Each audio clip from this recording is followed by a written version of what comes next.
What brought you to China initially? Well, I ran a Gestalt Therapy Institute in Australia for 20 years. So that was a whole big project that took my heart and soul, and it was a big adventure. I started teaching internationally in 2000, firstly in the US and then Mexico. After about 8 or 9 years, I thought, well, I'm going a long way to do external teaching. What about Asia? That's much closer to home. So originally I got an invitation to do some Gestalt teaching in South Korea and then in Japan. So I launched some training programs there. And I also had an interest in China as well. But of course, you kind of have to be introduced to someone. And finally, I got that introduction in 2012. So I started running 6-day introduction to Gestalt workshops here 4 times a year. And I did that for the first 5 years. And then I sort of branched out. And a few years later, we started this professional training program, which was similar to the one I ran in Australia. So, Gestalt, I guess South Korea and Japan sort of faded away and China came to the fore, and now I'm fully immersed in being here and working here. Well, first of all, it's a pleasure having you on the show. Thank you so much for taking the time to be here. On that note, leaving off with what you just said, what do you think it is about China that made other countries in Asia that you also had practices in kind of fade away and you're focused more on China? Well, I learned a lot in those early years in Korea and Japan, just to understand a little bit more, working with Southeast Asian people and a little bit more about the cultures. And it was a way for me to enter a different world, basically. And so by the time I was teaching in China, I had a little bit of knowledge. And I noticed some of the differences in China, for instance, particularly compared to Japan. Because in Japan, I'll be teaching and I'll say any questions and there'll be pin drop silence. And then there'll be one person that raises their hand up. Whereas in China, people are very kind of comparatively participative. They'll jump in and they're much more animated and much more expressive. Oh, yes. A huge contrast. Wow. Okay. Okay, because that flies in the face of my personal experience working here. Yeah, but that's very interesting to hear. Can I ask what the age groups, general age is? Oh, I mean, I get people ranging from their sort of sometimes even early 20s up till, 50 or 60. Okay, so it's quite diverse. Very diverse. I always get very diverse populations attend my workshops and trainings, yeah. And I mean, I do and did enjoy Japan. I enjoy the quietness, the steadiness, and the enormous politeness of people. And it's a very beautiful place. But the more I taught in Japan, and the more I learned, the less I realized I knew. Until after teaching there for 10 years, I'm like, I have no idea what these people are thinking. I don't understand their culture at all. Which kind of freaked me out. I'm like, oh my God, what am I doing here? That's so interesting because that's such the stereotype for Japanese is that on the facade, you kind of get one thing, but then on the interior, it's another thing. Yeah, you don't know what's beneath the surface a lot of times. Well, it was cemented by one of my students there, and I was talking to him about this. And he said, I'm Japanese and I don't always know what is going on with other people. It's completely ambivalent. Every statement could go two ways. I'm like, okay, I'm just not that subtle. So, comparatively, China is much easier to teach in, to be in. And, I mean, there's many things I enjoy about China and find full of vitality, certainly in the psychological sphere. Probably for you could say the last couple of decades, there's been a great deal of interest here in learning psychological methods and participating in experiential workshops. And so I really enjoy the enthusiasm. I think that's both an embedded cultural feature, which is the respect for learning, which makes it very worthwhile to be a teacher here. And also this sort of, it almost makes me think of the US in the 1960s or the West in the 1960s, like the thirst for new ways of thinking and being and spirituality and psychotherapy. I think that's here, that same kind of You feel that here? Yeah, definitely. Have you always felt that here? Because you've been here a while. Yeah. So I really enjoy that. People are keen and open, whereas people in the West are a little more jaded and kind of a little more self-important or something. Yeah. They'd be like, oh, we've heard this before. Yeah, that's right. I remember I was teaching in San Francisco once, which of course is, a place where there's been a lot of alternative ideas and workshops and theories and such for a long period. And I had one fellow, smart young fellow, he was a PhD, and, I could just see that everything I said for him just fitted in some prearranged slot. And it was very difficult for him to recognize something new, So comparatively here, people, as I say, are very receptive. So I really enjoy that. And there's just not to cut you off, but sure. I think that's I like that kind of observation of, certain societies, given certain types of topics that they might be a little more familiar with or might be more mature, there's a certain tendency to kind of label things, and people are already kind of molded in their ways about it and have their, I guess, preconceived notions, right? And when you go into maybe a new culture, a new society where that isn't so, or not so much, it allows you to kind of teach or explore things in a way from like a fresh start, a clean slate, where there's a lot more to explore and maybe new things to even discover, even with an old practice or an old philosophy or school of thought, right? Yeah, exactly. That's one of the delights about teaching in different cultures. And I do teach a variety of places still. I sometimes teach in South Africa, or sometimes in Egypt recently. I went to Georgia a couple of months ago, the country. And every time I teach in a new culture, there's a different kind of experience. I learn something, and what comes out and what gets received is something slightly different. So I like the freshness of that. Justin, I'm actually really excited because what he was just saying about... As opposed to usually you're not excited. No, of course I'm really excited, but extra excited. Okay. Because he was just saying that he's been around the world practicing his Gestalt therapy, right? Yeah, that's right. And so for me, the one thing that I can't wait to kind of like dig in is the comparison of different cultures around the world. Obviously, before we do that, we kind of have to understand what Gestalt therapy is, right? So I think that's a good access point that maybe we can start learning a little bit about what you do and what that is.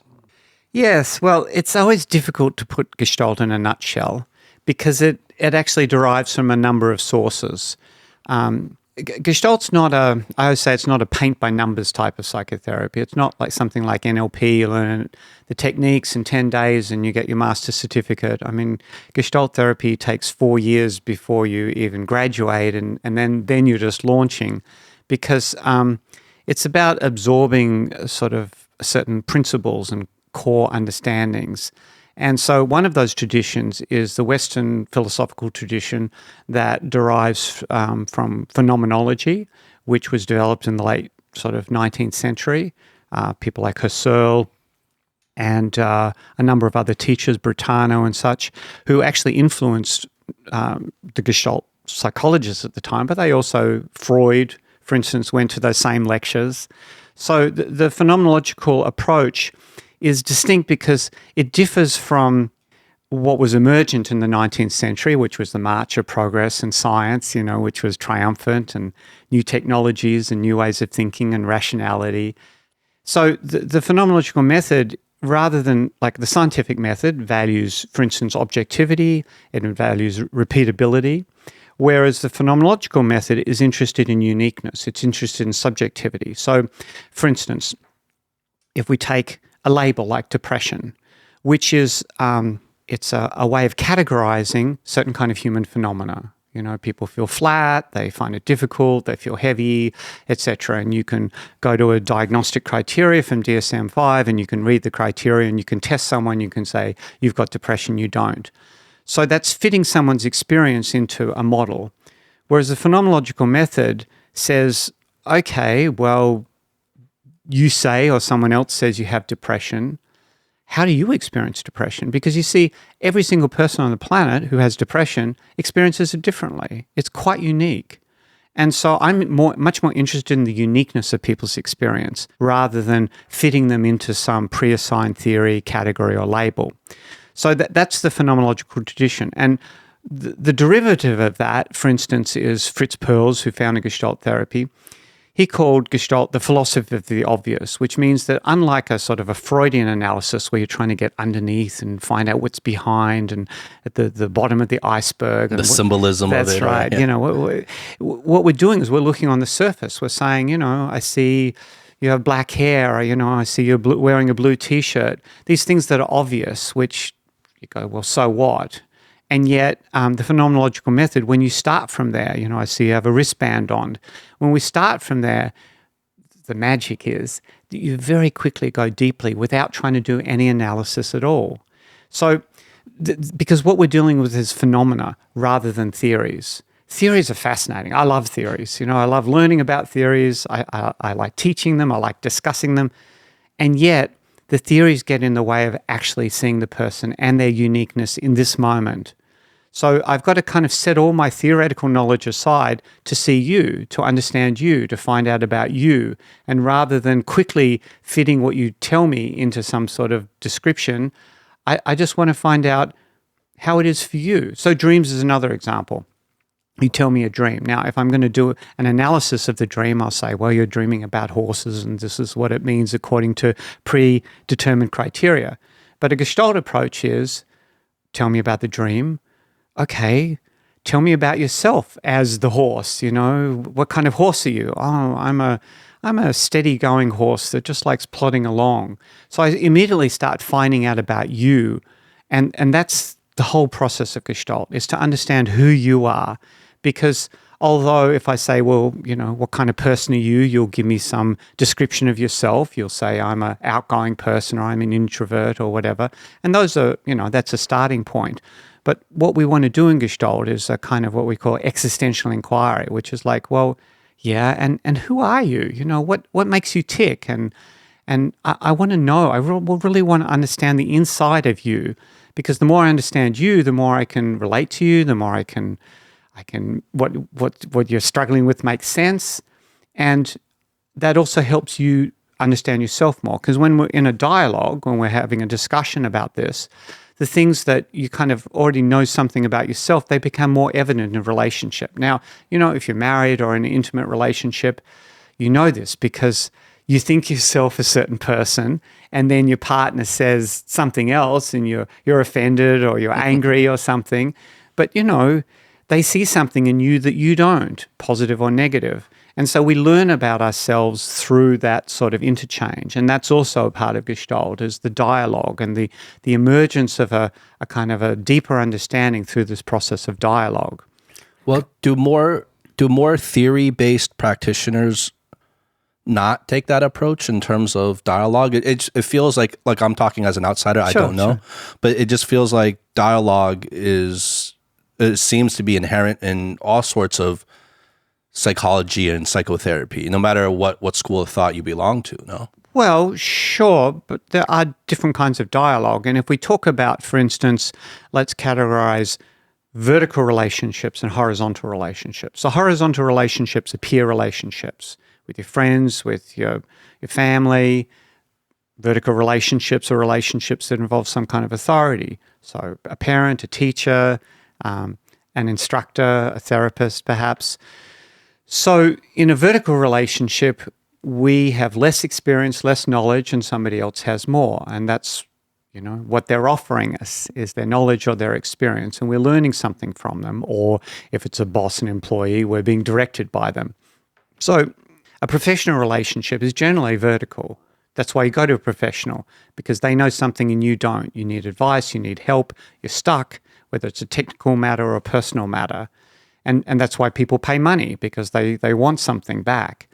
So whilst that is the basis of a professional relationship, in Gestalt, we're more interested in the horizontal kind of relationship, because in a vertical relationship, yeah, you're either advising or instructing or facilitating, whereas in a horizontal relationship, you know, if you're talking with a friend, you don't really expect to be instructed by them or directed by them. You just want to have an open discussion, hear what they think and feel and what their experience is, and you're exchanging. So a Gestalt process is much more like that. It's more like an exchange. We want to pull ourselves down from that expert role and be much more human to human.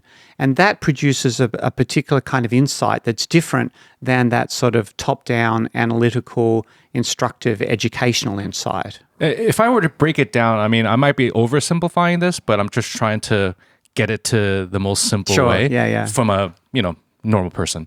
I would say it's one way could be a little bit more formulaic to get to a diagnosis or to get to an answer. Another way could be a lot more amorphous and and a little bit more exploratory and stuff like that to get to some sort of diagnosis right. So it's sort of like two different directions to get to the same goal. Well, it's not the same goal actually. Okay. I mean, if you're going to a coach, like a life coach, you want some help or guidance to get through a stuck place and or achieve some kind of goal.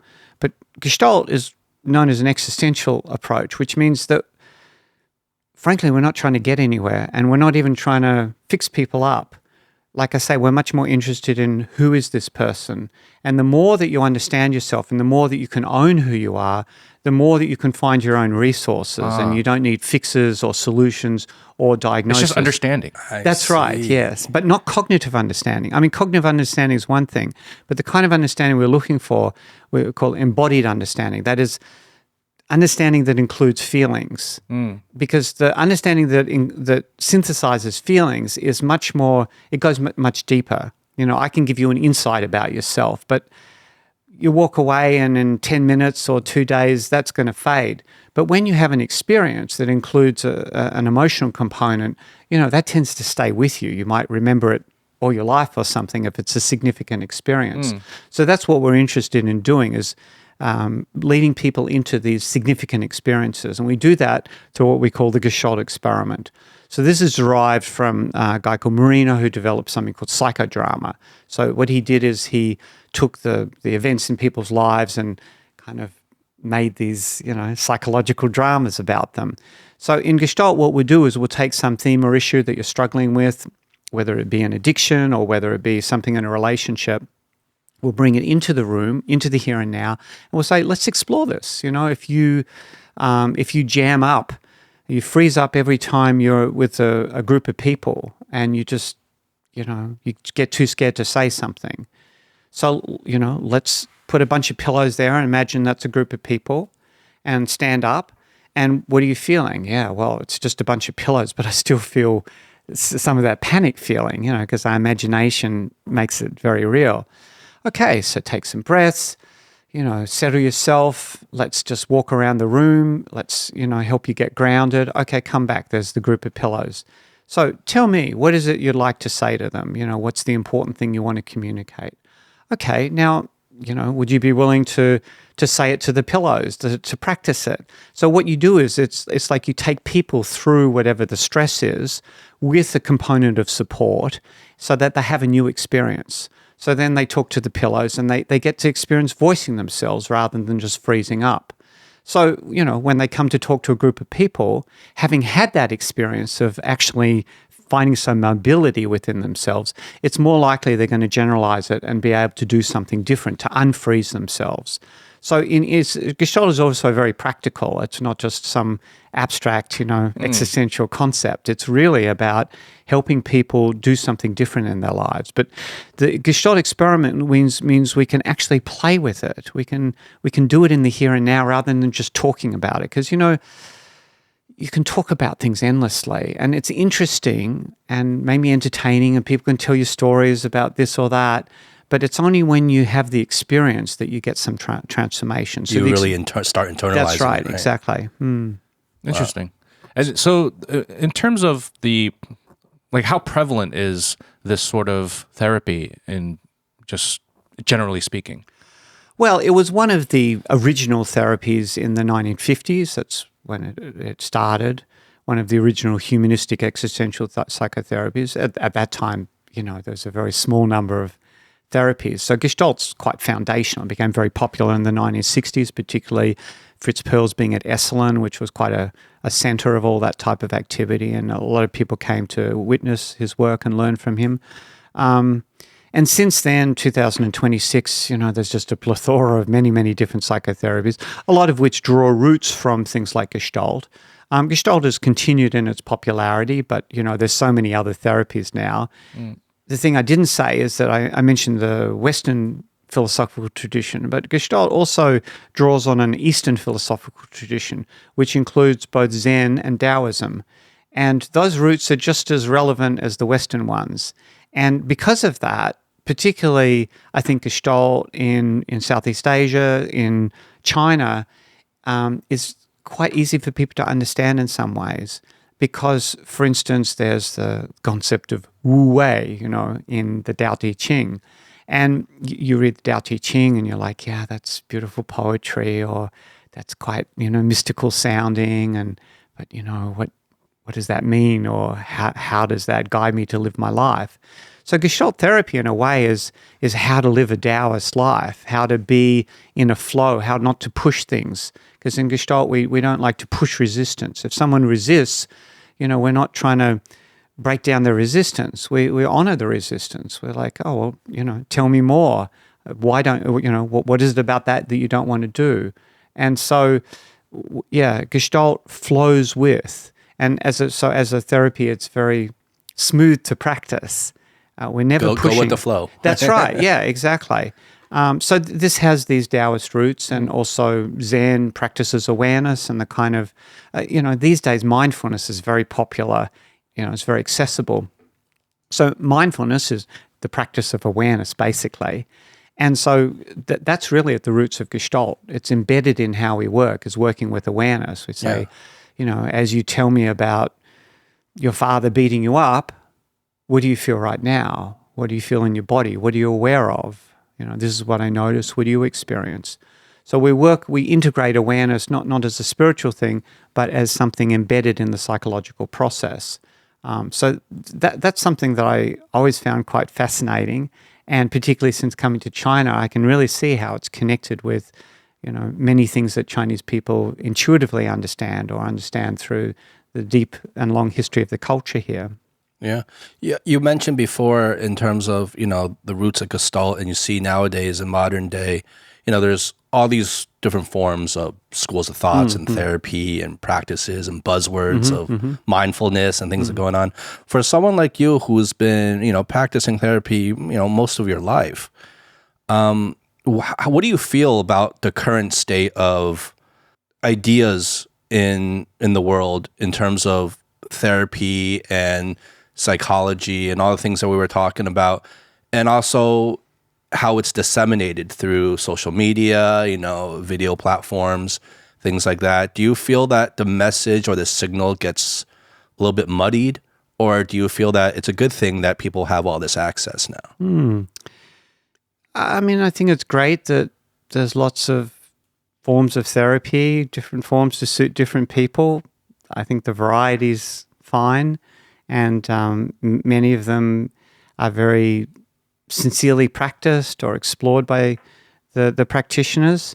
In terms of its generalization into the population, I mean, I started practicing in 1985, and in Lismore, a small country town in Australia in those days, people only went for therapy if something was really wrong, and there was kind of a stigma attached to it, really. So certainly over the last 40 years, I've seen an enormous change where therapy has become quite acceptable and popular, and famous people do therapy, and I think that that's a good thing. It's no longer got the stigma attached with it, and people are more willing to just draw on it as a resource to support them. So I think that's very positive. Social media, of course, tends to simplify and dumb things down, and it can take some spiritual ideas or therapeutic ideas and communicate them in this very, I don't know what to call it, popular sense. I don't think it's necessarily that harmful. It's probably not really that useful. The danger is people think that they know something with a little bit of knowledge, and they don't.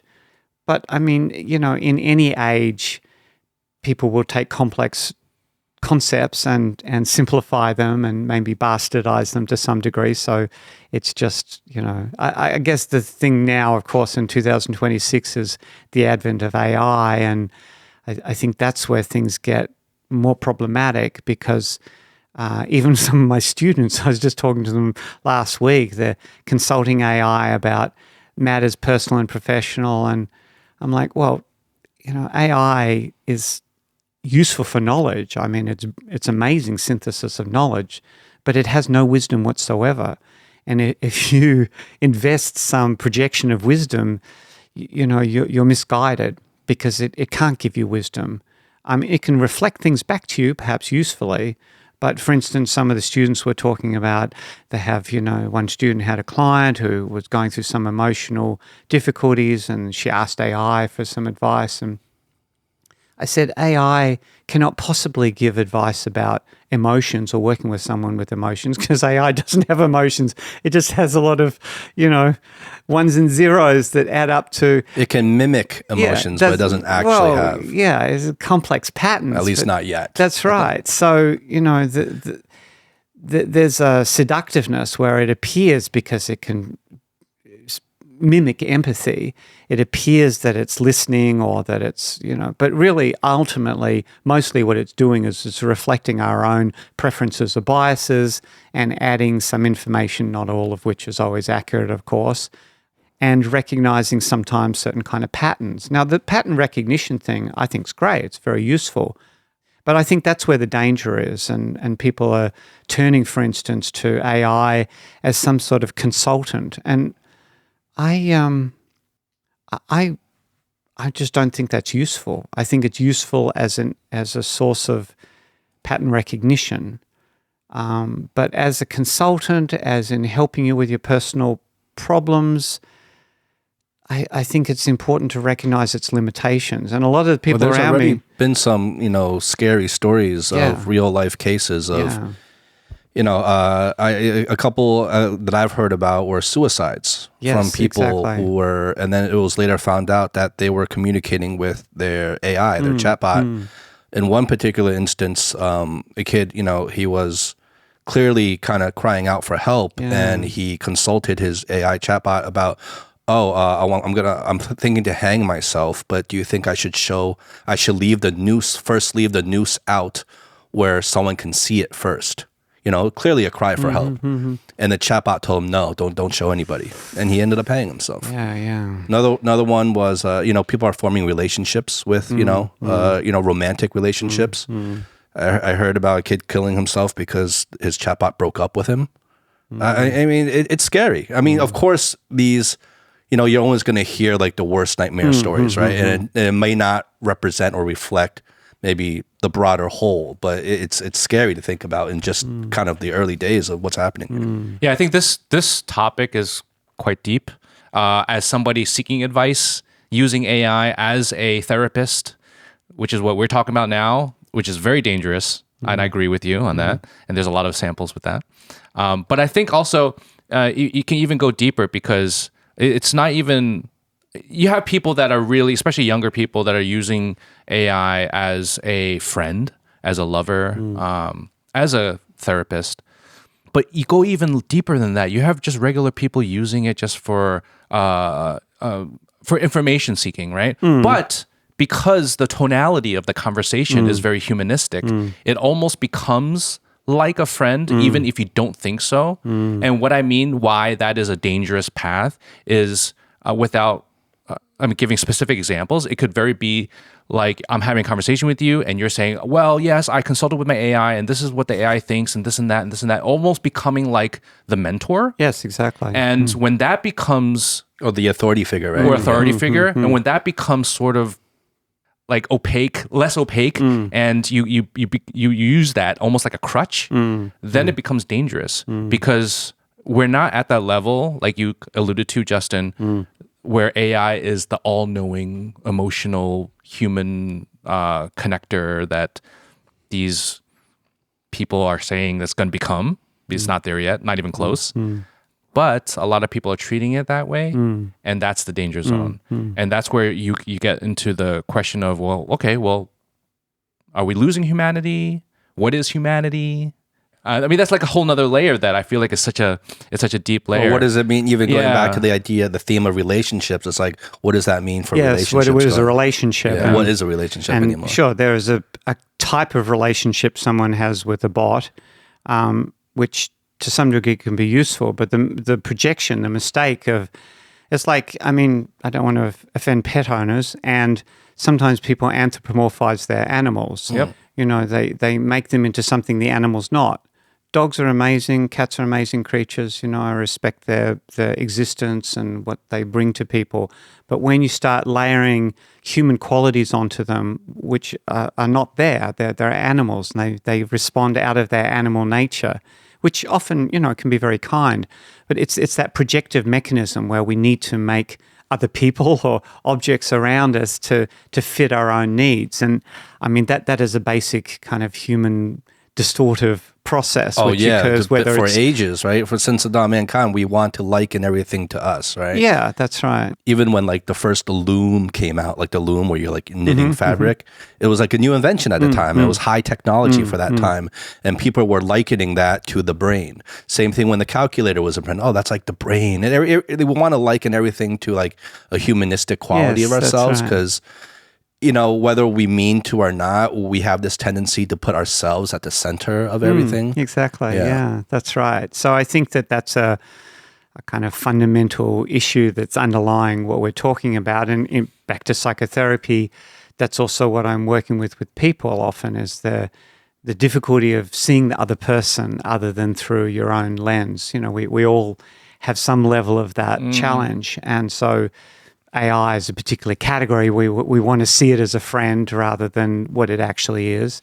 But all of us are confronted by the way that we need to see the world as compared to the way the world is. And I think psychotherapy in that sense is about becoming more grounded and seeing things more as they actually are and seeing myself as I actually am, and not in a sort of a critical light, but just as, oh, yeah, these are my limitations. So, for instance, me, I'm, you could say I'm a little bit on the spectrum.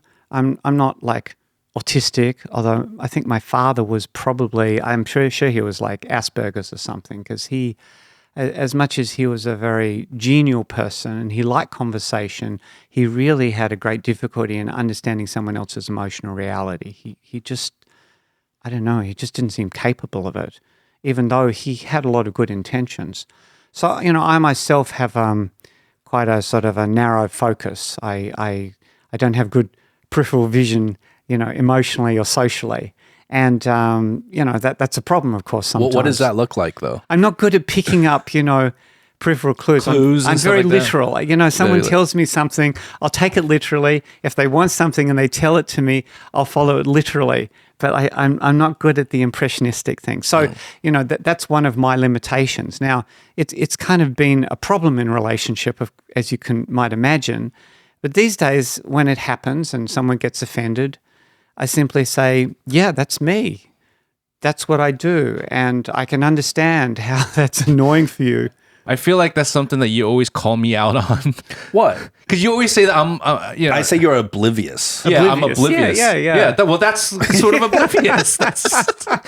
He's always calling me out on that. He's like, Howie, you're so oblivious. I'm like, Yeah. oh, really? Yeah, there's different versions of oblivion. But yes, that's a good word for it. Exactly. I would never call Dr. Gunther oblivious. But you, Howie, yes, you are oblivious. Just It joking. depends what mood I'm in. I mean, if I'm in therapy, I'm pretty focused. Like when I'm focused, I'm focused. Yes, exactly. Yeah. Well, that's the thing. Is because the way I always say is that when I'm thinking about something, or I'm really thinking about that, I don't pick up on signals. I don't pick on. Yeah. I'm just really focused on That's something. right. Which is great for focus. I mean, I had no problem with the pandemic. I love being in a box and people bring their meals in. I meditate. I see clients. I was working on my PhD at the time. I have no problem with that. I can stay focused for 8 hours at a time without blinking. It's great. So, you know, it's functional in some ways. Yeah, that's like a superpower. That's right. So, I mean, I think that's true of everybody, we've got the things that we're good at for all sorts of interesting psychological reasons and the limitations to that. So, when I can recognize that in myself, when I can own it non-defensively, when I can chart what happens in a relationship, when I can even let people know ahead of the time, this might be something experienced about me, then the way that I am, although it still creates problems, it creates, there's less resistance on my part and there's more ownership and I'm more relaxed about it. I can even laugh at myself. I'm like, oh my God, look at me. So, that just creates some more ease around the way that I am. So this issue of getting to know myself and understanding myself helps me then bring myself into a relationship in a more realistic way. Exactly. I just wanted to say that after listening to you talk about all of this, it made me think immediately the importance of this understanding of oneself in terms of relationships, right? How am I with my partner? How am I with my friends? How am I with my family, coworkers, and stuff like that? I feel like Gestalt therapy is probably really important to help one understand oneself in relationships, right? Yeah. I think that's what a lot of it's about, much more than problem solving per se. Yeah.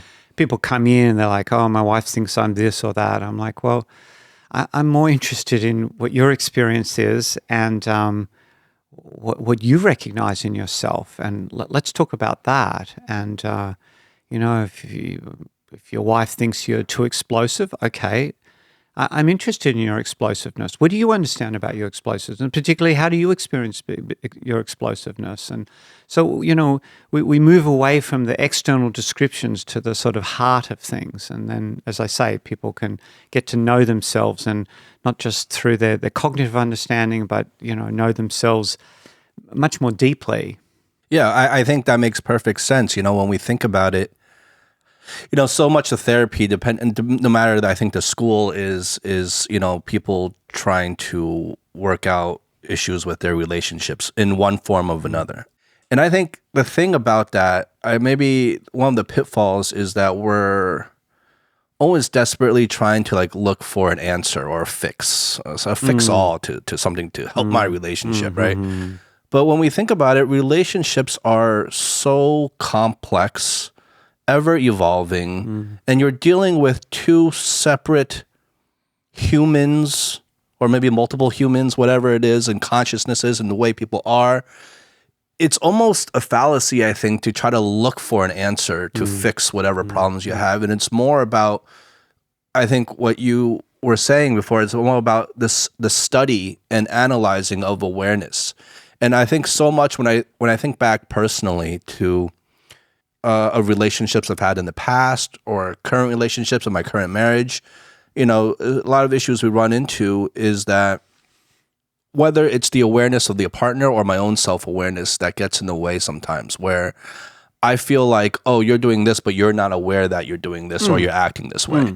Or vice versa. Maybe I'm doing something and I'm completely blinded in the way I am, and it's driving my partner crazy, right? It's this lack of study or it's this lack of internalization of this kind of self-awareness that is the root of so many problems. Almost just from the physical aspect of it, they say basically all physical conditions and physical ailments can be traced back to inflammation. Right? They talk about inflammation is the core of everything. That's right. Whether it's a heart disease or whatever it is, it's almost traced back to its very root is inflammation. If you can cure inflammation, it's almost like a fix-all to a lot of things. And it's almost like a lack of self-awareness is like the psychological inflammation we have when it comes to relationships. Love it. That's a great analogy. That's a really good analogy. Yeah. Thank you. Dropping bombs. I'll be here all week, people. And, what you're talking about, firstly, the quick fix thing, I think that's one of the things that is quite current on a variety of forms of social media and a lot of podcasts is the search for the hack, the 10 hacks to better relationship, and I will ask you that too. I'm kidding. What are the hacks? What's the hacks? Yeah, and it's understandable people want to know, of course, what can I do? They want something practical, and they have real challenges. And at the same time, I do agree with you. The relationships are enormously complex, and I don't think they can be reduced to hacks. And the problem with, various social media is that it suggests that they can. And media kind of has always done that. Cosmopolitan back in, the 60s or 70s, the 10 best sex positions, whatever, Yeah. like, okay, but there's always that appeal to the quick fix. Whereas, I agree that particularly relationships are enormously complicated. So the best we can do is know ourselves, that's the most immediate thing. And indeed, the feedback that we get from a partner particularly, although often it feels like criticism and it might be delivered in a hostile way, the point is that there's usually some grains of truth in it. So part of the psychological robustness that I want to help people develop is the capacity to know themselves and therefore to be receptive to what other people say, to consider the grains of truth, which is difficult sometimes. You just want to go, no, I'm not Some that way. people just are not willing to listen to that or face it, right? Or admit it. Then it's very difficult to be in a relationship because then you're just perpetuating your own self-image and adamant that, no, this is me. That's one of the things certainly I learned to do as a therapist, that I train my students to do, which is listen to the grain of truth. Which, if you want to hack, it's not really a hack, but it's a general principle. That one thing alone, I think, can make a huge difference in a relationship. And that one thing being self-awareness. what's a grain of truth? Oh, what is the in grain whatever of the truth? person's telling me, rather than resisting or explaining why it's not that way. Rather than rejecting it as a whole. That's right. Be like, oh, what are the grains of truth that might be in there? Yeah. Right? Or what's the one thing that you're telling me that I can go, yeah, that's right. Because then that provides a bridge, a basis of conversation. I can say, well, 99% of what you're saying, I don't recognize. I think it's rubbish. However, 1%, yeah, that's fair enough. That's a reasonable call. Let's talk about that. That I'm willing to talk about, because I see the validity in it. But a lot of arguments are people countering each other or saying why something's not true or you're distorting or something, which people do. I'm talking about projection, people distorting all the time. But the point is, in almost every distortion, there is some grain of truth. I think that's one of the things that I'm trying to battle with is accepting another person's truth, right? Mm-hmm. And it's only recently that I'm trying to work on that, because before I'm always defending myself. Yeah. And I think that's human nature, yes, right? It's just human nature to defend yourself and to discount the other person's experience, and because maybe you have not experienced that, so it must not be true, kind of thing. Yeah. And I think that there is that school of thought of, if you're complaining about something, or if you're saying something negative about me, like you said, where's the truth in that? That maybe I'm blind to, or I don't believe in. What is that truth? Because they're saying it, so it's got to be something. That's right, exactly. And it's not easy when my wife criticizes me. It's hard not to get defensive. Hard to stay fluid and practice that. The more grounded I am, and the more I can drop my defensiveness, then the more I'm able to do that. And then when I can do that, then I can laugh at myself. I can be playful about it. I can be interested. There's a lot of room for movement. So what's been your own personal journey with this theme? Because you wrote a book. It's the woman in your life. A man's guide to a happy relationship. That's right. And so I think you have a very interesting origin story with that. Can you kind of tell our listeners about that and why? What kind of prompted you or inspired you to write that book in the first place? Well, I got married when I was 24, 25. I had a baby pretty soon after that, so I was pretty young. And my first wife was from Canada, from a small town in Saskatchewan, and she came to Australia. So, we had some great adventures together, and we were poor, and I was studying, and, the sort of difficulties of starting out life in your 20s. And, we really did our best as young people to build a life without any support from family. Her family was in Canada, and we might have been on another planet as far as they were concerned. My mother had died when I was in my early 20s, and my father, he ended up becoming a transsexual, so he was off on his own trip. So yeah, life was challenging, and we had 3 kids, and after about 13 years, for a variety of reasons, the marriage ended. And I'm a very loyal person, and I could never have imagined ending a marriage. It just wasn't something that was ever in my mind. And so I was shocked about what happened and how did this occur and how am I part of this. I was a bit naive. And anyway, the fact is that my marriage finished and I was just trying to digest the whole experience. And I spent some years in just trying to figure it out because I'm a therapist. I help other people. Oh my God, how did I end up? Right? Yeah, how did I mess up? So during this period, I had a good friend at the time, and one time I was going out to a concert, and I bought tickets for the both of us. And then the last minute, he said, "Oh, I can't come, but how about you take my girlfriend?" I'm like, "Okay." So she came along to the concert, and then I was talking with her, and she said, "Yeah, I'm about to leave him." And I'm like, "What?" He's never said anything. She was about to leave your friend? Yeah.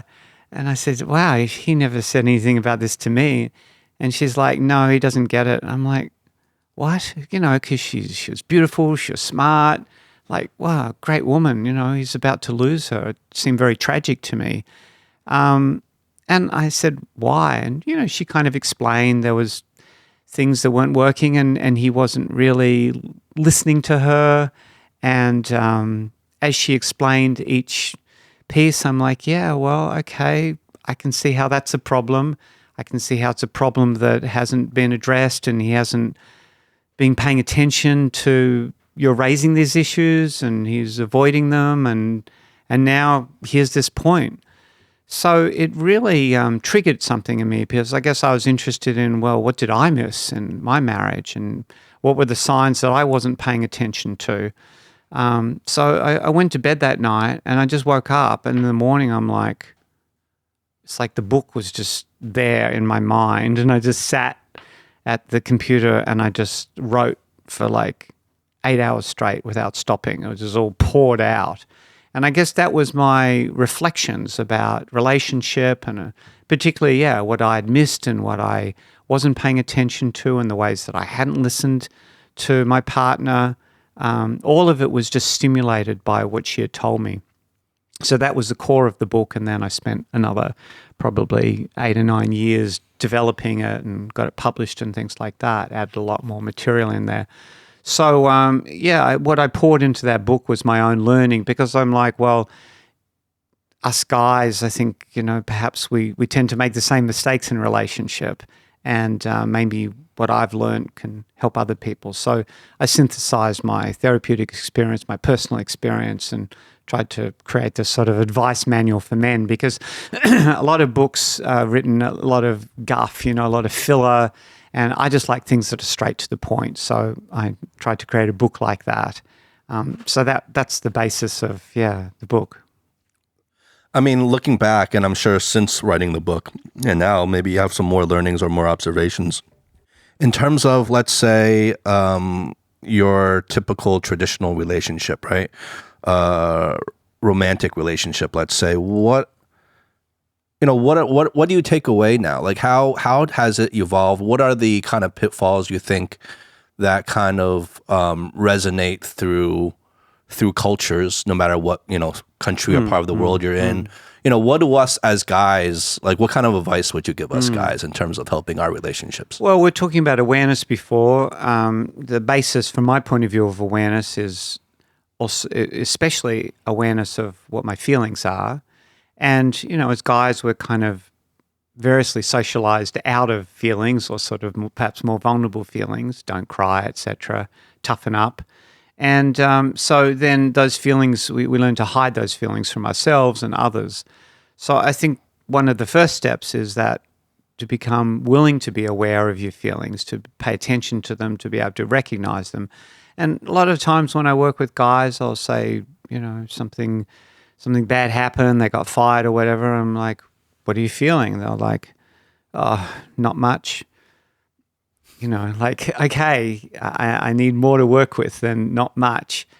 And so often with men, it takes a while to recognize your feelings even. Sometimes it takes me like a day or something, and I go back to my wife. I'm like, you know, that argument we had the other day, you know, I actually feel quite angry about it. And she's like, why didn't you tell me at the time? Because I wasn't sure what I was feeling at the time. So I think there's, you know, guys often take time and effort to pay attention. And if you don't just let it wash out, if you really notice what you're feeling, that's the first thing. And then the second thing is to be able to express that, to articulate that to your partner. And, you know, women often are interested in what a guy feels and often want to know.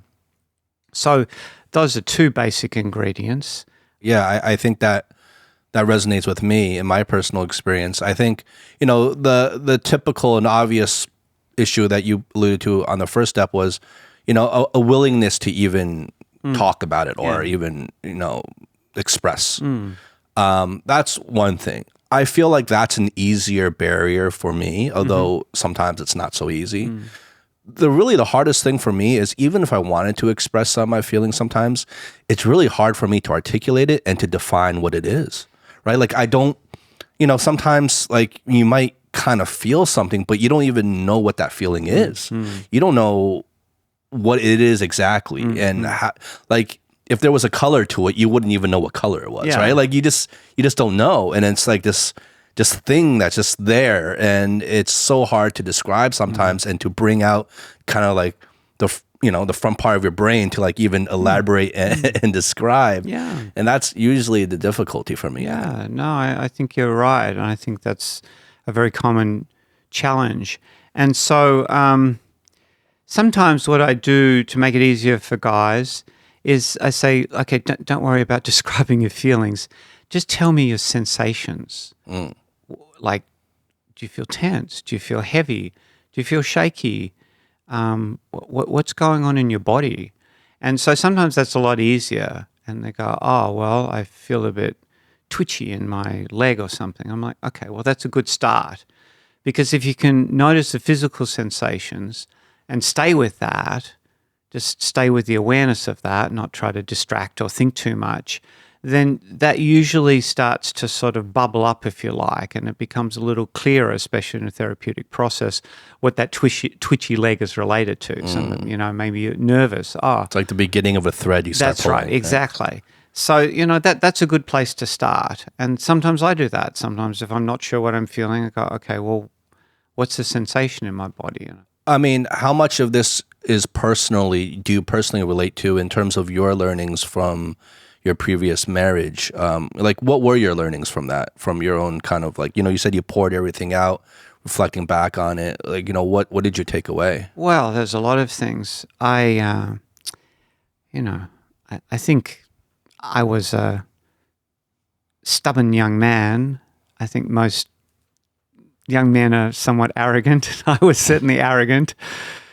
So I was a little too proud, really, and really not willing enough to listen to my partner. So I have a lot more humility now. I'm a lot more willing to listen. And actually there's a couple who are researchers. They're called the Gottmans, and they've written a lot of books about relationship, and they've been doing a lot of detailed, very high-quality scientific research around relationships for 50 years. So their findings are pretty robust. So they say one of the markers of a success or not in a marriage is the degree to which the husband is willing to be influenced by the wife, not the other way around, because, you know, guys tend to have the background of patriarchy supporting them. So it's the husband being willing to listen to the wife. And I think when I look back, I think, yeah, I didn't really listen to her. I'm very good at, you know, convincing people of things. And even I remember at the time when we did some marriage counseling, I said, well, I always, you know, check with you about whether you agree to my proposal. And she was like, well, you do, but you're so good at convincing me that you override me. You don't really listen to my objections. You just kind of explain why your way of doing things is better. So I think there's a lot in the listening thing, in the willingness to, well, there's the grain of truth I talked about before, but also I think I didn't, I thought I knew better. And I think sometimes I didn't. I think sometimes she knew better and I couldn't differentiate the two. And I think in my experience now, and I'm 66, so I have quite a lot of experience with relationship, I have to say that most of the time, women I've been with, they see things more clearly than me. And so that's what I mean by the humility. Now I can stop and go, well, I don't agree with that, but maybe there's something in that. Maybe What's the grain of truth, right? Yeah, that's right. Maybe there's something I need to take into account. So I think that's a key thing too. Because if women, most of the time, they're pretty sharp, maybe because they're more with their feelings or something, or they've got that, intuitive knowledge or something. I mean, it goes back down to the tropes of happy wife, happy life. Those like the old tropes, right? That's right. But what I'm trying to get at is this is not like unknown. This has been known for centuries, but yet we're still here. We're still struggling. We're still struggling. We're still having the same issues. We're still saying, he doesn't understand me. She doesn't get it. She's so annoying. This and that. Yeah, sure. Why? Why is that happening? Well, I mean, firstly, I think that down the centuries has changed a little because, things have changed. I mean, women are no longer property. And they have that's a good that's a good change. That's right, and they have their own That's minds. news to Howie. now. So I think we've evolved somewhat as a species, and societies and cultures have evolved. And obviously, China, there's been enormous changes in the last 70 or 80 years, including the position of women and their participation in the workforce, all sorts of things. I mean, so things are different in a bunch of ways. And I really like the work of a writer called David Data, who writes a lot about sexuality and relationship. And he has some very interesting ideas. So he says that he calls it the 3 stages. He said that the first stage is the classical stage, which is perhaps millennia old, which is men, women, roles, clear. The men do that thing out there, and the women do that thing in the home, and it's pretty set piece. And so there were problems that arose from that setting, lots of obvious problems which we can see now, particularly about, the sort of artificial division sometimes, or, there was no flexibility in that. The roles were fixed and rigid and defined. And if people were settled in those roles and they performed them well, then it could be relatively peaceful. If it's suitable for you. That's right. Exactly. But that's the point. It wasn't suitable for everyone. Yeah. So he calls that the first stage. And the second stage, he describes the sort of awakening of consciousness in the 20th century and feminism and women, achieving more equality and men also being interested in their own vulnerability and sensitivity and not just their, the traditional markers of manliness. And I certainly became interested in that in the 1970s, the women's movement, the feminism. I considered and still consider myself a feminist, and I believe in equality, and I think that it's good not just for women but for men, that men don't always have to be, on the hunt, that they can also nurture and things like that. And for instance, my second daughter, we agreed to have 50-50. So my wife at the time would work half the week and I'd work half the week, and we'd, take the baby alternatively. And that was great. I love that. So, the freedom that this second stage gives. And then what David Data suggests is there's a third stage, because he says, well, that's all well and good, and yet there are some differences between men and women. Now, this is a very controversial subject, of course. In 2026, there's all sorts of, complex discussions about gender and what it means and the fluidity of gender, and are there just 2 genders or are there, 100? So without touching that complex subject, what David Data suggests is that there's some kind of difference in what he calls masculine and feminine energy. A woman might have more what he calls masculine energy. So he wants to be careful that it's not just about your born, sex, but so he talks about in this energetic sense. But he's trying to define a difference, basically. And he says that a third stage perspective is we can actually go beyond equality, incorporating that into another era where we're really trying to understand masculinity and femininity in more sophisticated terms, in terms that are not bound by tradition, but they're not zeroed out by everything's equal either. So I like his search for understanding that. Well, I think what you just said, at least for me, makes the most sense, and that's what I always have a distaste in my mouth when anybody stands on one side too much. Like, for example, women should stay at home and take care of the kids. Or on the flip side, no, women should be, go-getters in the career. And to me, it's never black and white. There's no over-encompassing label to a gender, right? Yeah. Whatever suits you. And that's the way it should be. That's the conversation, right? Yeah. But I feel like now that social media gives everyone a voice, and some voices become louder than others, and they may lead, different type of movements based off that voice. It just gets weird because you get kind of cliquey, and you're gonna get into one side, and you're defending identity, all of a sudden you're defending politics, etc. Yeah, yeah. I agree with you. I think what's valid is what's right for each person, what's right for each couple. I know some couples where the husband stays home and takes care of the kids, and the wife's, got this great career, and that can work. So that's what's important, and that's what I'm interested in therapy, and in not imposing some model on people about even kind of what's healthy necessarily. I won't even bracket that question, and I want to find out, well, what's your experience when you smoke a pack a day? What does it feel like? And so rather than educating them or lecturing them, or trying to improve them, I really want to bring that awareness component, because I think when people really have more awareness, then they can make fuller choices for themselves. They can feel it. If you really, there was an interesting experiment one Gestalt therapist did with a woman who was obese, who'd been through all sorts of diets and just sort of could never get her weight down, and she was kind of like a compulsive eater, and obviously was associated with emotionality and things. So he said, and this is the Gestalt mode of not resisting, of working with the resistance. He said, you know what, I'm going to say to you, as your therapist, you have my full permission during the next week to eat as much as you want. No limits, no guilt for a week. I just have one condition, and that is use a really tiny spoon, and you have to finish each mouthful before you eat the next mouthful. And I want you to, try it out, see what happens. And I'd like you to start with ice cream. You can eat as much ice cream as you like, guilt-free, but that's the condition.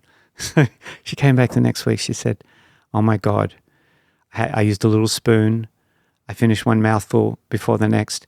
After 4 spoons of ice cream, I couldn't eat any more. Because, she was awareness. She woke up. It didn't need instruction, or she just didn't feel good anymore, because she was aware. What was happening previously was that she was out of awareness entirely. She was just automated yes, mode. Yes, that's right. Yeah. Shoveling into the mouth. That's okay, right. no, so, okay, on... Bring it out. On a personal level, I do have problems with... I think I have an eating disorder. And is that I can end up binge eating a lot of times, right? And I have this addiction to eating foods that I want to eat. So I very much relate. For example, like I prefer to actually eat alone, because I think deep down inside there's this shame I have in terms of people judging me of how much I'm eating and what I'm eating. And so I totally understand that, and I want to give that a try, actually, using the small spoon and just finishing a bite before, because like I said, oftentimes I'll order food, let's say delivery, and it'll get here and I'll eat it. And it'll be almost like I was in a trance the whole time. It'll be like I come to consciousness after I'm full and all the food's pretty much nearly finished, and I feel disgusted with myself, and I feel this self-loathing. And that's when I wake up and be like, why? What just happened? Why did I even order all this food? Like, what? I don't even remember eating. Like, it's just like, and it's just, it proves like there really is like this trance and this automation that we fall into of habit of, oh, I'm just ordering. And then it gets here, and I'm just eating. And then after it's all done, now I wake up, and now I resent myself, and now I feel guilty, and and it's too late. It's all in my stomach already.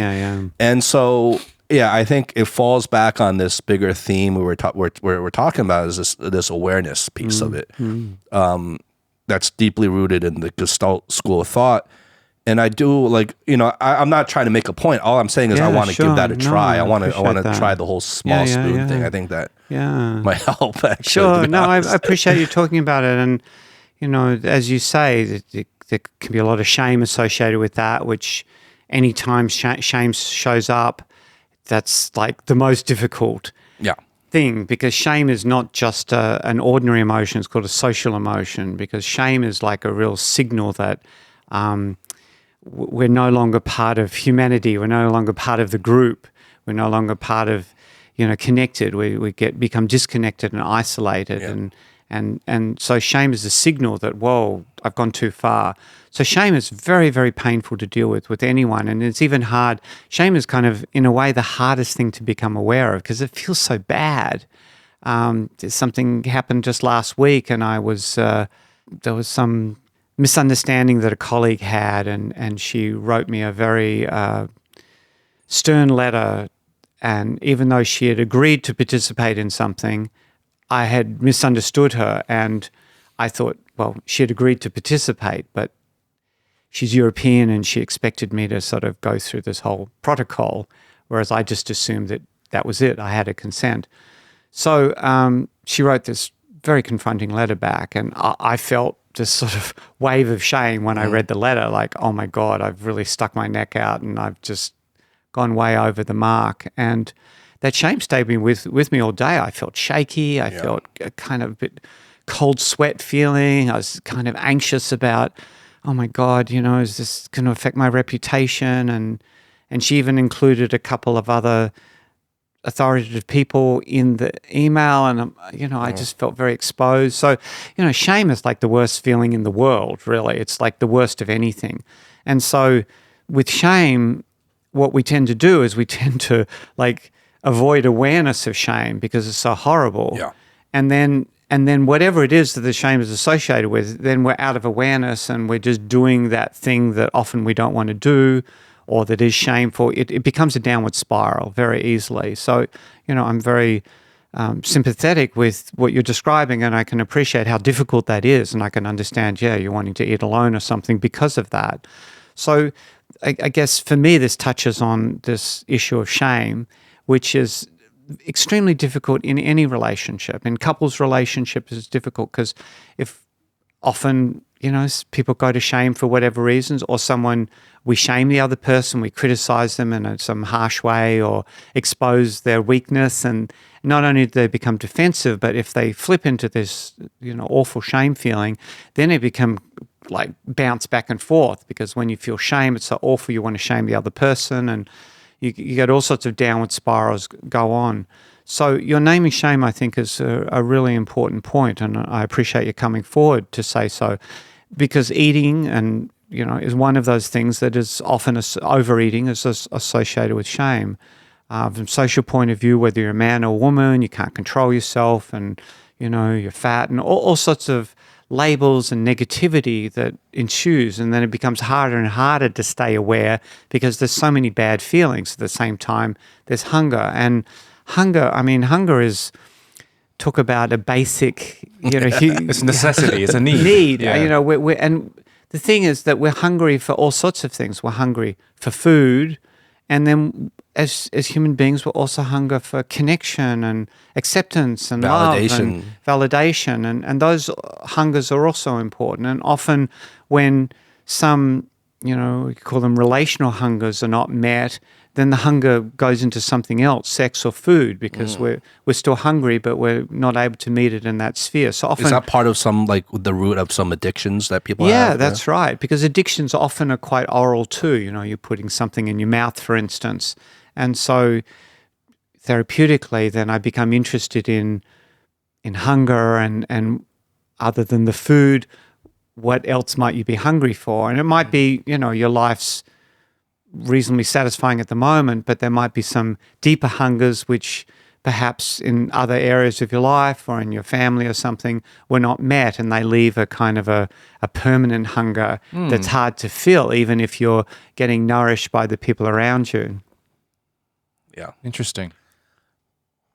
Yeah, there's probably a lot of truth in that. I don't know. I haven't took my flashlight and started peering in those darker corners. Yeah, It's well, scary. of course, I understand this brings up emotion talking about it. Naturally it does, because it's connected with the whole ground of, whatever it is that you've been through. And the flashlight analogy, I think, is quite apt, because the difficulty is that when you put the flashlight of awareness, initially what you feel is shame.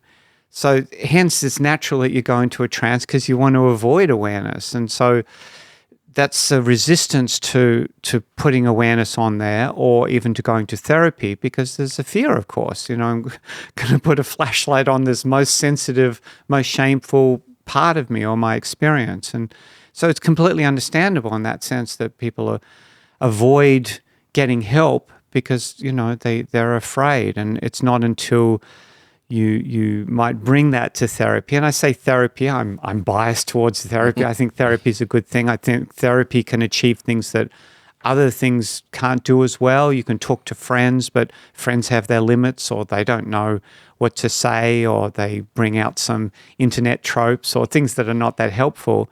So I think therapy is very good because it creates a safe ground to be able to talk about these things that normally are shameful. And, there's things about me that I've experienced shame, and there's very few people I'd talk to about them. And so, therapy is great because it does create that safe space to do that. Because otherwise, you're going to switch out of awareness. And, we all do that. We all go on automatic in different parts of our life. And some of those parts are problematic to go on automatic, to switch off awareness. And so the road of awareness, it sounds good, it sounds wonderful, and it's very difficult. It is not just a sort of a psychological journey. We could say it's almost like a spiritual journey, because then I encounter parts of myself which are, we could call them dark or underdeveloped or something. And, it's very difficult to do that. That's the reason people push those under the carpet or out of awareness, because they're so painful to encounter.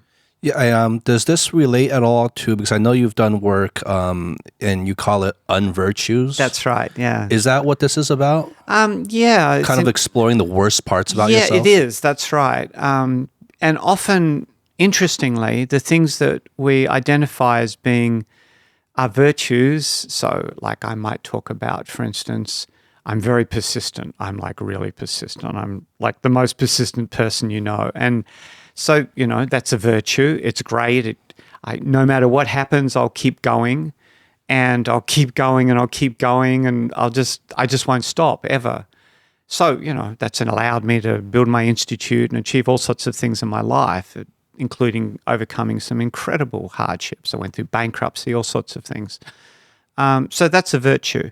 Now, if we look at what I call the unvirtue, which is inside it, it's like, okay, and what else is there? Well, my persistence gives me a kind of a strength, which is great, and yet that strength is kind of brittle. It's like I'm not responsive to circumstances which flag me, don't go this way. Like something, if I see a sign, don't go this way, I'll go, I've been up waterfalls, and it's like, do not pass here. And I'm like, I'm going to pass there. Don't tell me what to do. So, I push past limits, other people's limits and my own limits. And so, that's not quite so virtuous. That's more like crashing and burning through resistance. And so that's another way to describe my resistance, my persistence, is that I don't pay attention to limits. I don't pay attention to other people's limits. I don't pay attention to my limits. And so I'm married 3 times, so I've made a lot of mistakes and I'm always learning. My previous marriage, 23 years, a lot of wonderful things, raised 5 children, had a lot of adventures, did some wonderful things, and there were some very difficult parts of it. And in the end, the thing that I finally realized is that my commitment, my loyalty, my persistence was what was stopping me deal with a certain kind of a set of problems in the relationship. There was some, you could call it emotional violence, which, I don't want to just portray myself as a victim. I allowed that to occur. I kept going back. I understand now when people say to a woman, let's say in a domestic violence relationship, they're like, well, why don't you just leave? Like, what the hell? So I kind of understand that a bit now because I'm like, why didn't I leave? Why did I put up with that? And part of it was my persistence. I just would not give up. And, it's good not to give up in a marriage. And yet I was a bit too focused on never giving up. And it was only at the point when I was willing to give up, and that took 23 years, that point when I was willing to give up, that's when everything shifted. Suddenly she was willing to look at things that she hadn't been willing to look at before, and willing to listen to me in ways that she'd never listened to me, and willing to respect me in ways that because she used to say, you don't have a bottom line. I can do whatever I like and you'll just stay. And I'm like, yeah, that's true. She said that to you? Yeah. And so I found my bottom line. Now, unfortunately, it was too late, But there's another example of my persistence, which, it has this underbelly to it. So whatever it is that's our superpower, our skill, our capacity, our virtue, which we might claim or be proud of or feel good about or other people recognize, there's always that underbelly. And it's difficult to look at that underbelly because it's often shameful. It's difficult to be aware of it because it is our underbelly by definition. And so often it takes a lot of support, a lot of awareness, perhaps therapy or certain kinds of life experiences till you're willing to go, okay, well, there's more to the picture. And in fact, what's great about me is also kind of what's problematic about me. It feels to me like, and the idea of like self-awareness, that's great, and I think intellectually we all understand self-awareness and how it can be helpful and critical and necessary for healthy relationships. Yet the work doesn't really begin until we're ready to face the worst parts of ourselves, right? And that's the difficulty. That's the challenge. Sure. We can all be self-aware to some degree, right? Surface level. I can be, I have this bad habit of, of whatever, smoking or whatever it is, right? Yeah, sure. But what is really like for the shame part of it, like what are the deepest, darkest corners that we are not consciously willing to face yet. Yeah. And until we can face those, we aren't fully self-aware. Yes, exactly. Right? And that's difficult for everyone. And that's, again, where I think therapy is good because in therapy we can approach those places and make it safe to do so that you're not going to be shamed, you're not going to be criticized or have negative judgments, that you'll be understood in that place. But that doesn't happen overnight. I mean, that takes time and trust, and it takes time to be willing to, know that this person that I'm on this journey with is really going to stay with me in these darker places. So I think that's a marvelous thing. It's very difficult to do that oneself, I think. I really believe in dialogue and relationship as a necessity in many ways for that kind of self-awareness. Now, you can, sit and do mindfulness and go on a Vipassana retreat for 10 days and confront things in yourself, and that's very valuable and people get a lot from that. I believe that relationship offers something special in that place, and that even though I promote meditation, I do meditation, I have for a long time, I think meditation is great. I also think that this dialogical process where it's safe to go with another person into these dark places can be transformative. Well, yeah, because, I think naturally for all of us, probably one of our biggest fears is to think that we are a bad person. Yeah. Right? We all want to believe we are the hero of our own story, Yes, that's right. that we're morally good, all these things that, everyone feels that way about themselves. And to kind of face the worst aspects of ourselves is to confront the possibility that maybe we're not that good, right? Like that's the fear. And like you say, like to go at that journey alone, you're going to give yourselves way too many outs because it's that difficult where you just be like, you give yourself too many excuses, too many justifications, or you just won't even do it until you, like you say, all of us at the show, we're always been big supporters of therapy and therapists and people like you who are legitimate and so great at what you do. So that's why we invite so many, therapists on the show, is that we really believe in the enterprise of what you do and helping others. And yeah, like places like China, we believe is, it's been needed, it's people, people need that here as well. So anyway, back to my point is like this idea of facing the worst aspects of yourselves. I think, we think of therapy, we think of like the positive aspects, but it takes I think there's a lot of, maybe a lot of pain you have to go through first to come out the other end of it. And I don't know if that's necessary, but I think if you want to face those worst aspects about yourself, it will be required, right? Yeah. There's definitely pain in there nowadays. Popular word trauma of various kinds. Facing that pain with another person makes a difference, because if you go into the pain and you stay with it, it's like, I'll describe it as going to the center of the pain. So for instance, my teeth, genetically somehow, my teeth are not great. I take care of my teeth, I brush them, but every 6 months I go to the dentist and they need to do something. It's just a sad fact. I haven't got great teeth. I don't know why. So I'm very familiar with going to the dentist. And I don't like needles. I don't like the needle, not because I don't like needles, but I just don't like the numbing, in the mouth. I just don't like it. I don't want needles when they do a cavity. And, they're drilling into the nerve and it hurts. Oh. So what I learned is go into the center of the pain.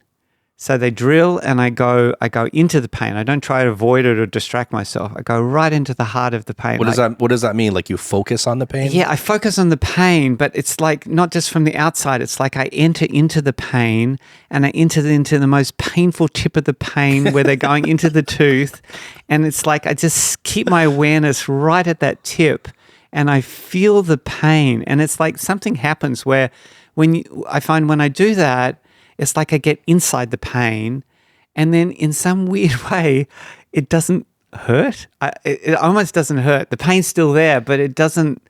I'm not tense anymore, because the first thing you do when you feel pain is you tense up.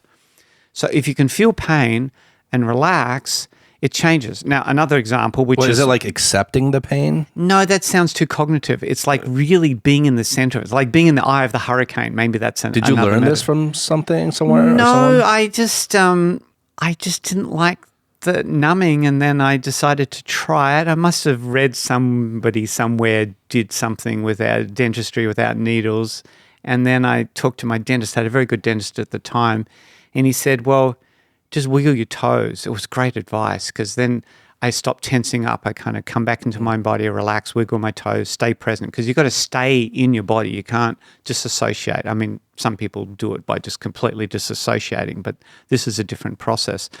But another metaphor, another example of this is childbirth. Now, as a man, I haven't obviously been through childbirth, but I've been with, the mother of my children through 3 births. And there's a famous book called Spiritual Midwifery by Ina May Gaskin, which was written in the 1960s by a woman from a place called The Farm, which was a community established after Woodstock. Basically, everyone, after Woodstock Festival, everyone went away and some people stayed, and they established this community. So she's a very famous kind of you could say hippie midwife, but very, very competent. So she has an interesting way of describing the pain of contraction. She doesn't call it contractions or pain. She talks about it as rushes, a little bit like a drug. When a drug comes on, there's a rush. So she's talking about it as this rush, and she's talking about it in this Daoist sense of flowing with it, not resisting it at all. And so when a woman can relax into the pain of childbirth, not tense up, but relax into it, breathe into it. The breathing's really important part, and it's always a part of being with pain is breathing too, so you allow the movement. When a woman can do that, it allows things to move, allows the body to move, because it's our tensing against pain that is half the problem.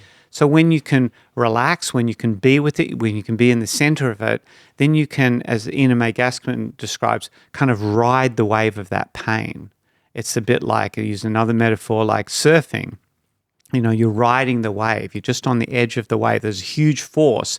You're not allowing yourself to get pushed over by it, but you're cutting into the wave and you're using the energy of the wave to push you along. So these are all examples of this, being at the center of pain. Now, in psychotherapy, in Gestalt at least, that's a lot of what we do. You talk about, whatever's associated with the eating, and when you slow down and you feel safe enough and the feelings start to come up, then I'm going to say, where do you feel those feelings? And, there might be tears in the eyes, but there's other places in your body that there's going to be painful feelings, definitely, wherever they source from. So I'm going to encourage you to breathe, and then I'm going to encourage you to go into that pain, to go right into the heart of it, to feel it, to not avoid it, to go into that darkest place, because the darkest place is a very painful place. So we go into that place, and when you stay with the pain, something always shifts. It always shifts. That's the mindfulness principle. You stay with the awareness and things shift. You don't have to solve them. You don't have to get over it. You don't have to give yourself a pep talk. You don't have to have some flash of insight. You stay with the pain and it will shift.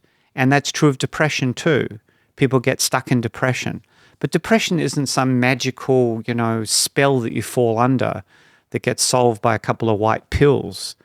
I'm not much in favor of pills as a solution for psychological phenomena. Sometimes pills are useful, but mostly I think what people need to do is find a way to go into the pain. And in depression, there's a lot of pain.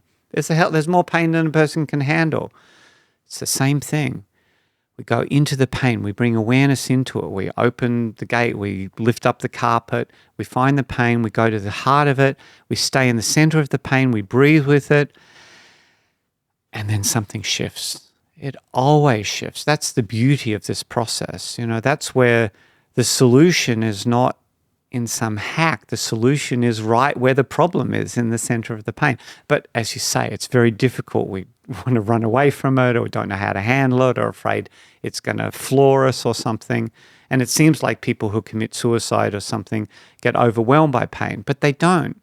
They're actually running away from the pain. If they could find a way to stay with it, they'd be able to go through it. I was cringing the whole time because I have a big fear of dentists. Sure. that was insane. I'm not saying everyone should do this. I'm just describing my experience. I'm thinking about, because I have to go to the dentist, I'm thinking about Why don't you try it? Don't get any Novocaine. Don't do any of that stuff. Go into the center of the pain. I think I need a couple of sessions first. The center of the pain, Ali. But I do want to bring up something because what we've been talking about is from a very individualistic perspective. Sure, yeah. And one thing that we've talked about a lot on the show, and I have some numbers that I can share that maybe we can kind of break out and talk about. I feel like societally and systemically, there's a lot of change going on in terms of trends and perspectives, whether it's generationally or maybe just time-based.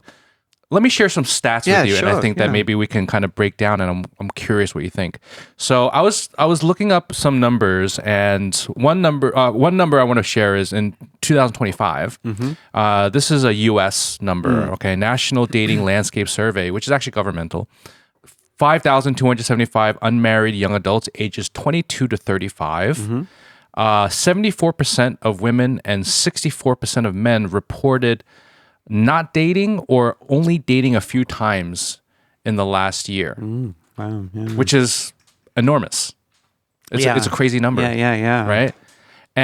But even more so, let's dig a little bit further and kind of related to Gestalt therapy. 51% of these young adults expressed no interest in even starting a relationship. Wow. And the top barriers, here we go. So number one is not having enough money, which is, to me, societal, right? I think.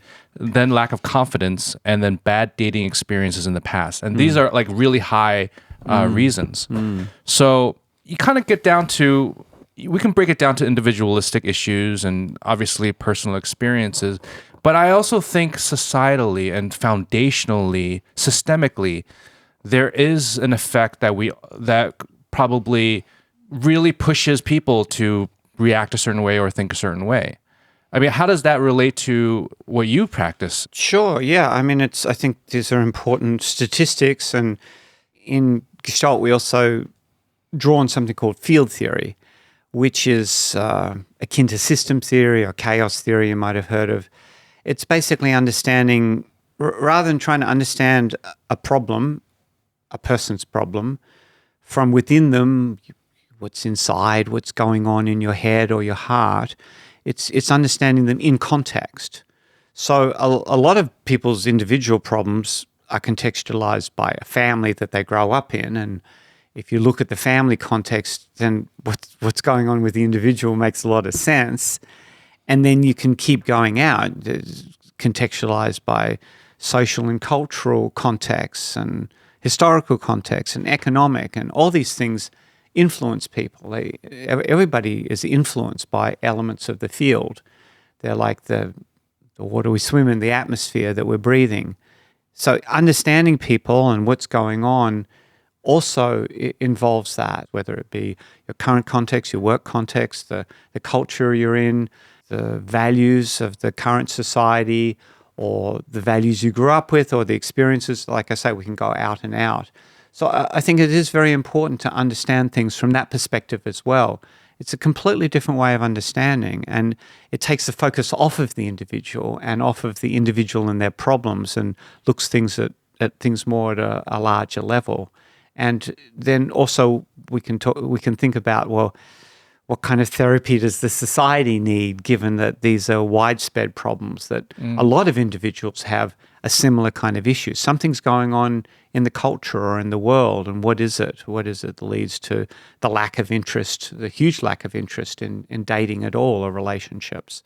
In terms of this specific issue, yeah, I mean, I think that exists, that's happening in quite a few countries. It's global. Yeah, that's right. It's a global issue. Yes, and it's significant, of course, not the least because populations in most countries, most Decline. developing countries, are declining dramatically, and as we know, that's going to hit a cliff at some point fairly soon, and it's going to be highly problematic. So this matters a lot.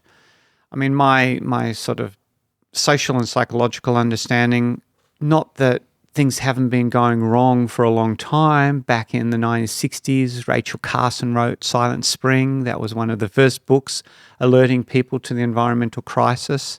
I mean, she was just a lone voice at the time, but now there's a widespread awareness, I think, particularly amongst young people. So although the world has been experiencing a lot of ecological damage for many decades, I think the awareness of it has increased. And whilst that's useful in one sense, we know what's going on and it can be empowering or it can help people make choices. At the same time, it has another effect, which is that I think people, especially young people, are overwhelmed by that. The world seems like it's doomed and not enough is being done, and the forces that be don't seem that interested in change. And individual people don't necessarily feel very empowered about that. So I suspect that that's in the ground.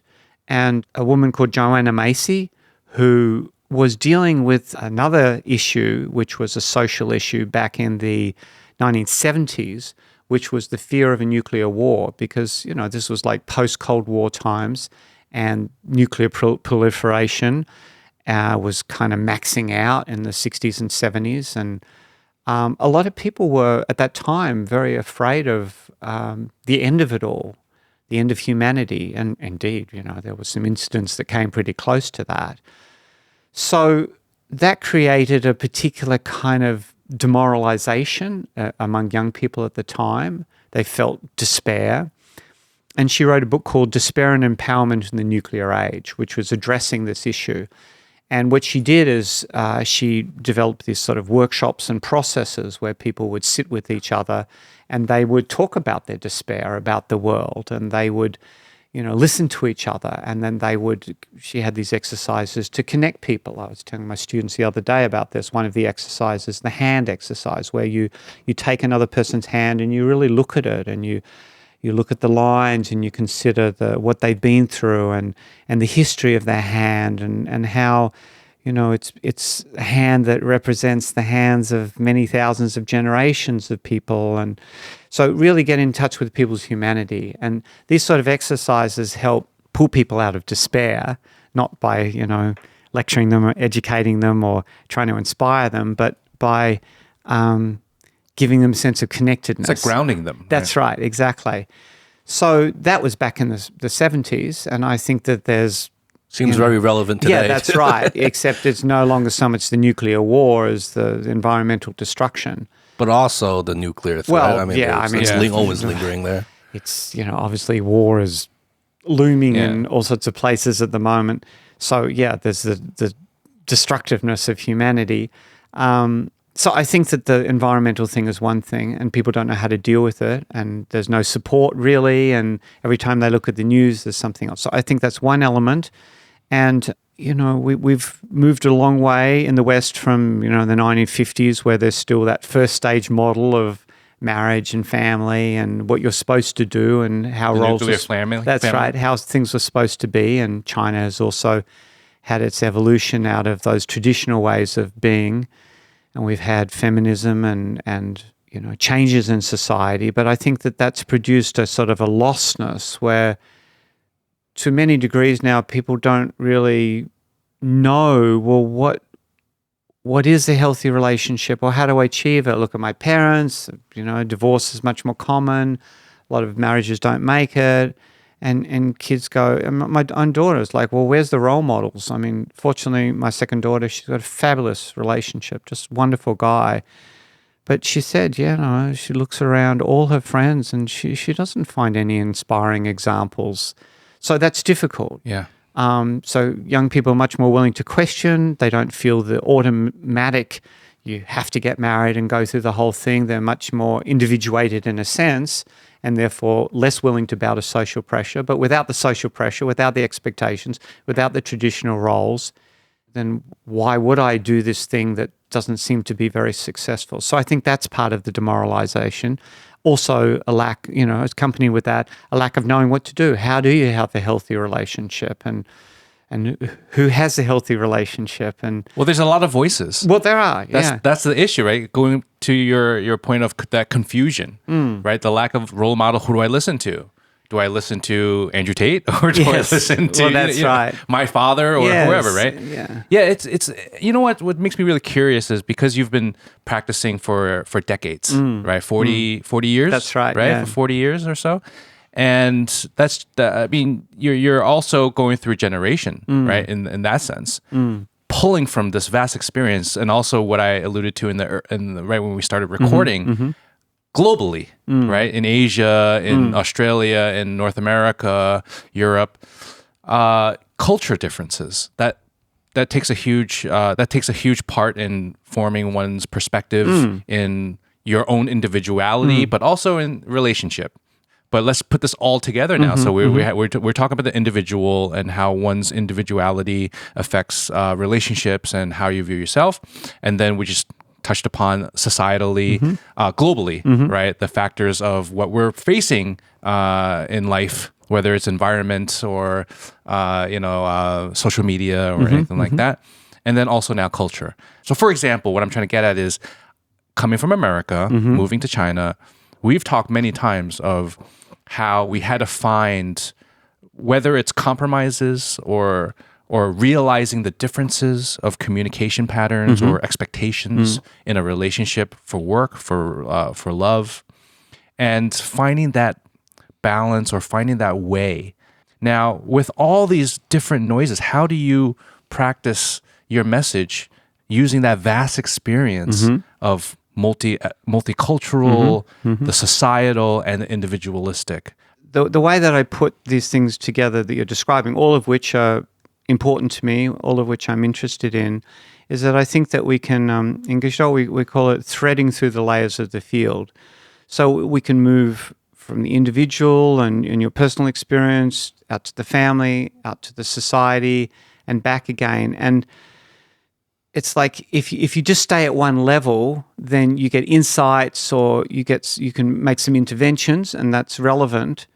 The ability to move between these levels, including, for instance, the cultural level, creates an ability to kind of, in a sense, integrate them all. So it's the fluidity that I'm emphasizing, that we can shift views at different levels. There's something called biopsychosocial psychiatry, which has this idea, a very similar idea, which is that if you look at a medical issue or you look at a psychiatric issue, you say, okay, someone's got psychosis or someone's got, liver disease or something. So normally what medicine does is it zeroes in. It says, okay, you've got pathology in your liver and this is what we need to do. We need to give you some drugs or operate or have a transplant or whatever that is. Very micro-analysis.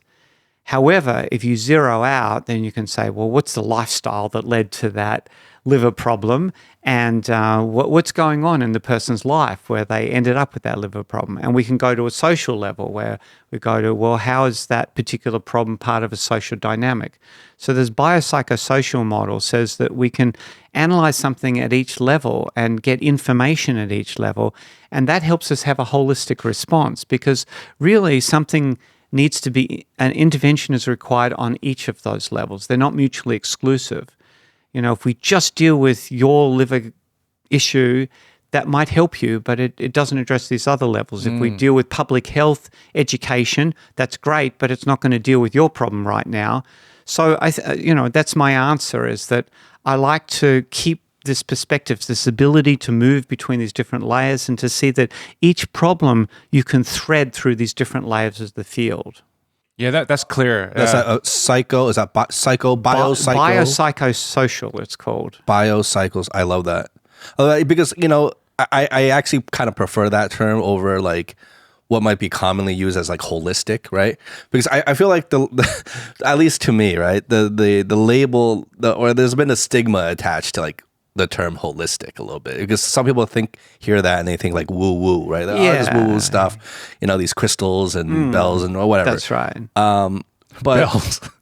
Well, yes, bells. Tibetan singing bowls, whatever. Okay, crystal bowls. But like a lot of things really do need to be looked at like literally holistically, like you said, on all these levels, and each problem and each level is just as legitimate as the other. Yes, that's right. Because they all play along with each other. They all influence each other and react and affect. So yeah, I just wanted to say that. It's just like I just recently have tried to shift my perspective on that word holistic.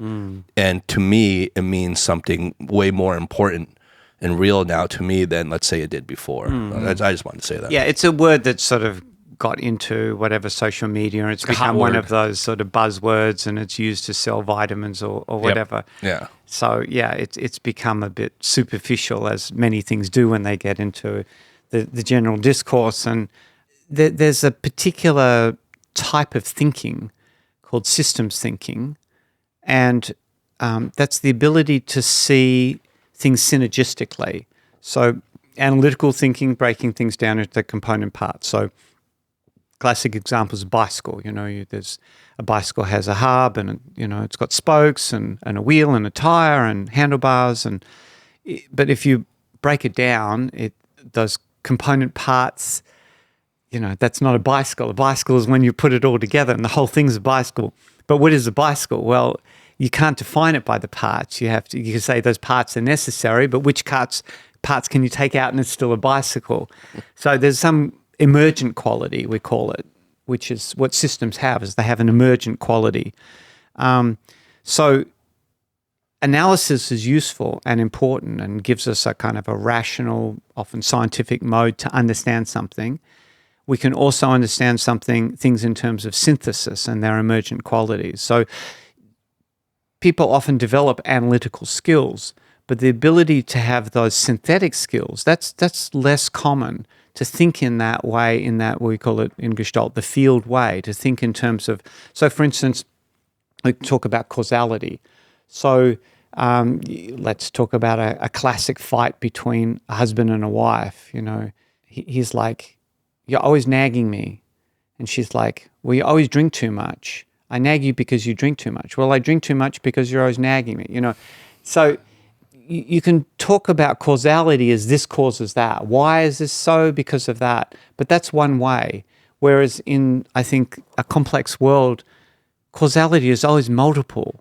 Any particular issue, whether you're eating or my tunnel vision, you know, all these things have so many different inputs. And so we can understand things in a much richer way by understanding the multiplicity of causality. But that's not how people generally think. Yeah. So that's one example of a field way of thinking. There's other aspects of field thinking which I think are very useful because it's like a skill you can learn. So you can understand a system by its interaction, by its mutual interaction, and that's where you get into, there's a whole other topic, but into cybernetics, which is information system and how one thing feeds another. The simple version is a thermostat, you know, that measures the temperature in a room and it gets too hot and it clicks off and stops it, and then it gets colder and it warms up. That's a very simple information cycle. So all systems have information cycles, and living systems have very complex information cycles. So cybernetics is the study of how all this information flows, and we can do a reduction, a very simple analysis, but we can also understand human beings as dynamic. They're not just like thermostats which go on and off. So these ways of thinking are not usually taught in schools, for instance. No, I think traditional academia teaches us or trains us to think linearly, right?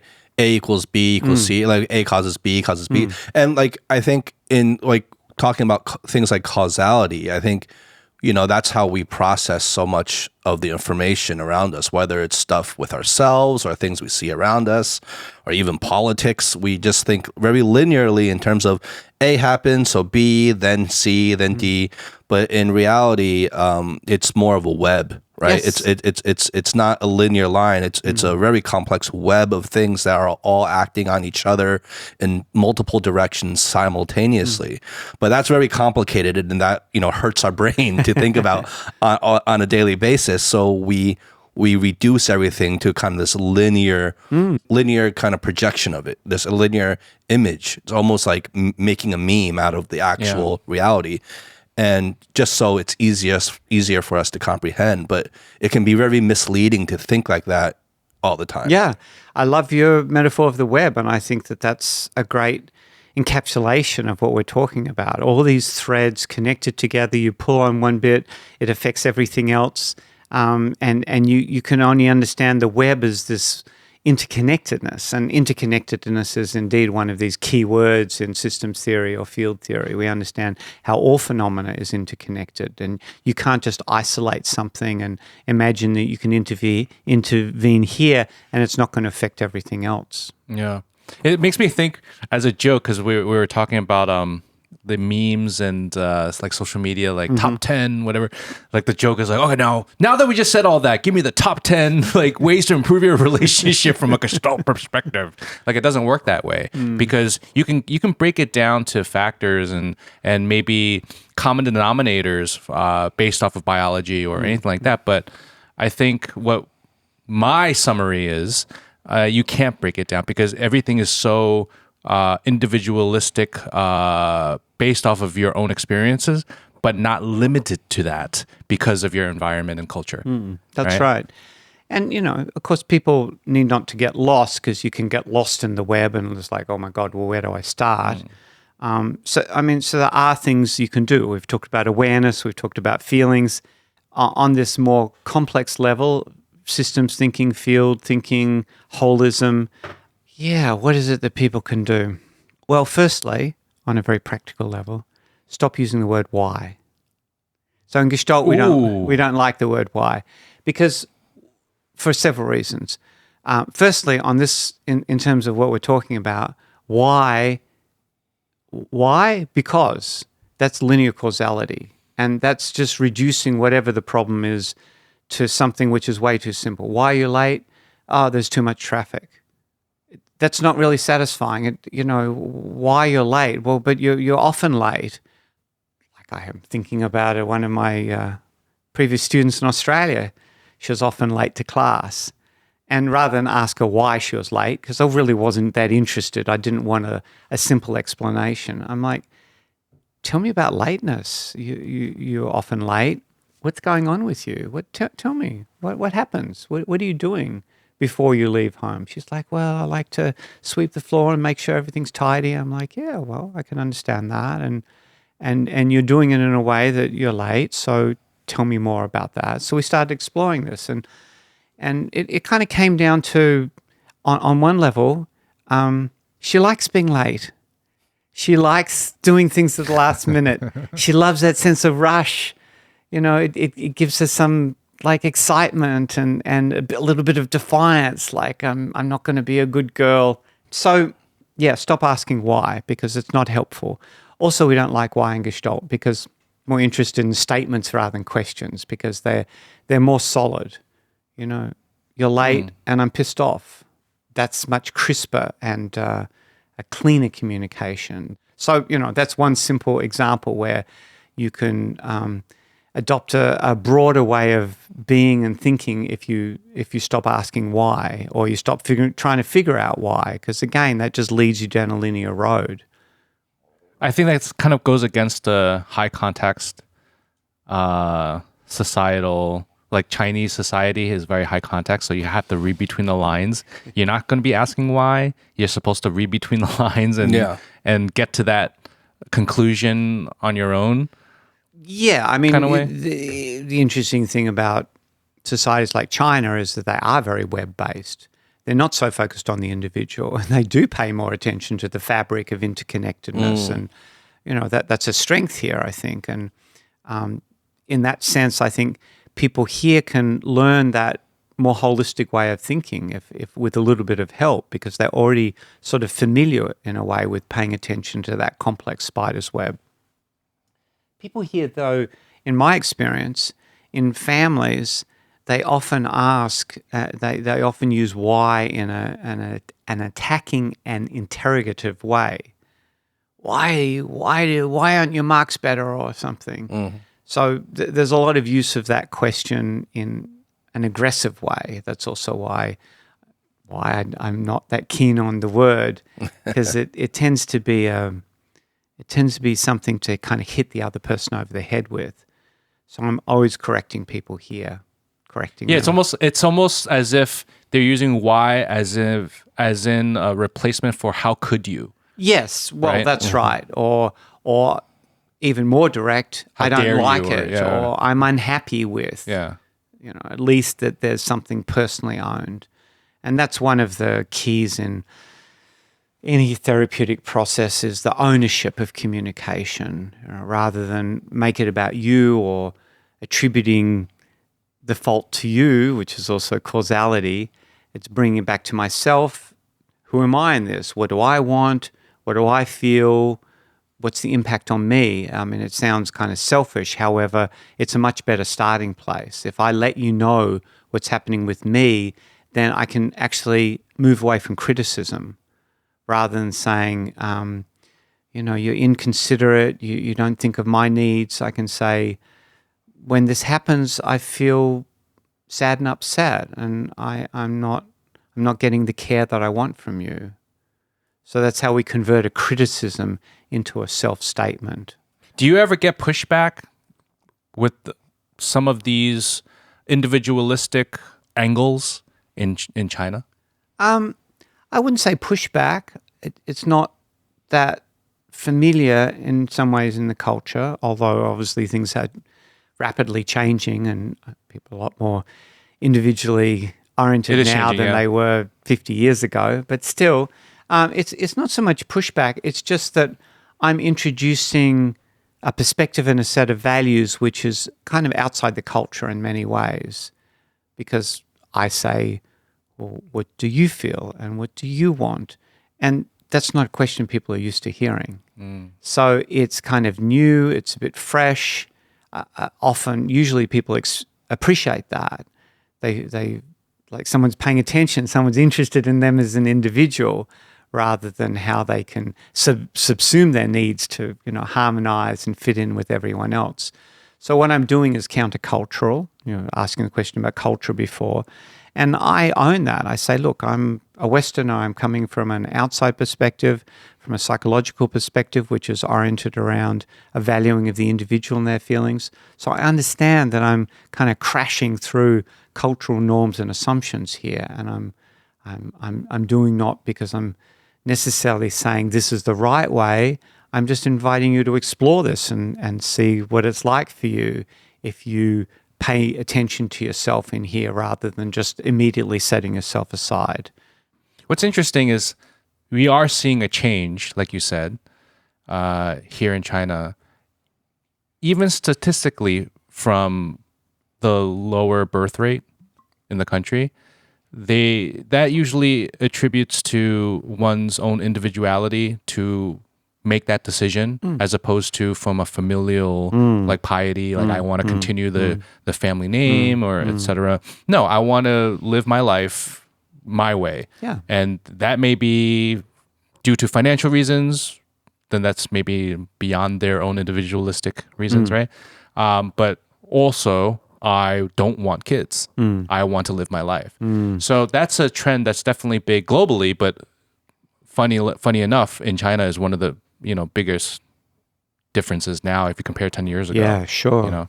The numbers are staggering. I actually have a number here that is really, because I was doing a little bit of research, kind of shocked me. So I'll share a number with you. So this is from the SCIO, the State Council Information Office of China, right? So China recorded 6.1 million marriage registrations in 2024, which is a 20% decrease year by year. Wow. Right? That's a big number. And then here's one that I was like, whoa.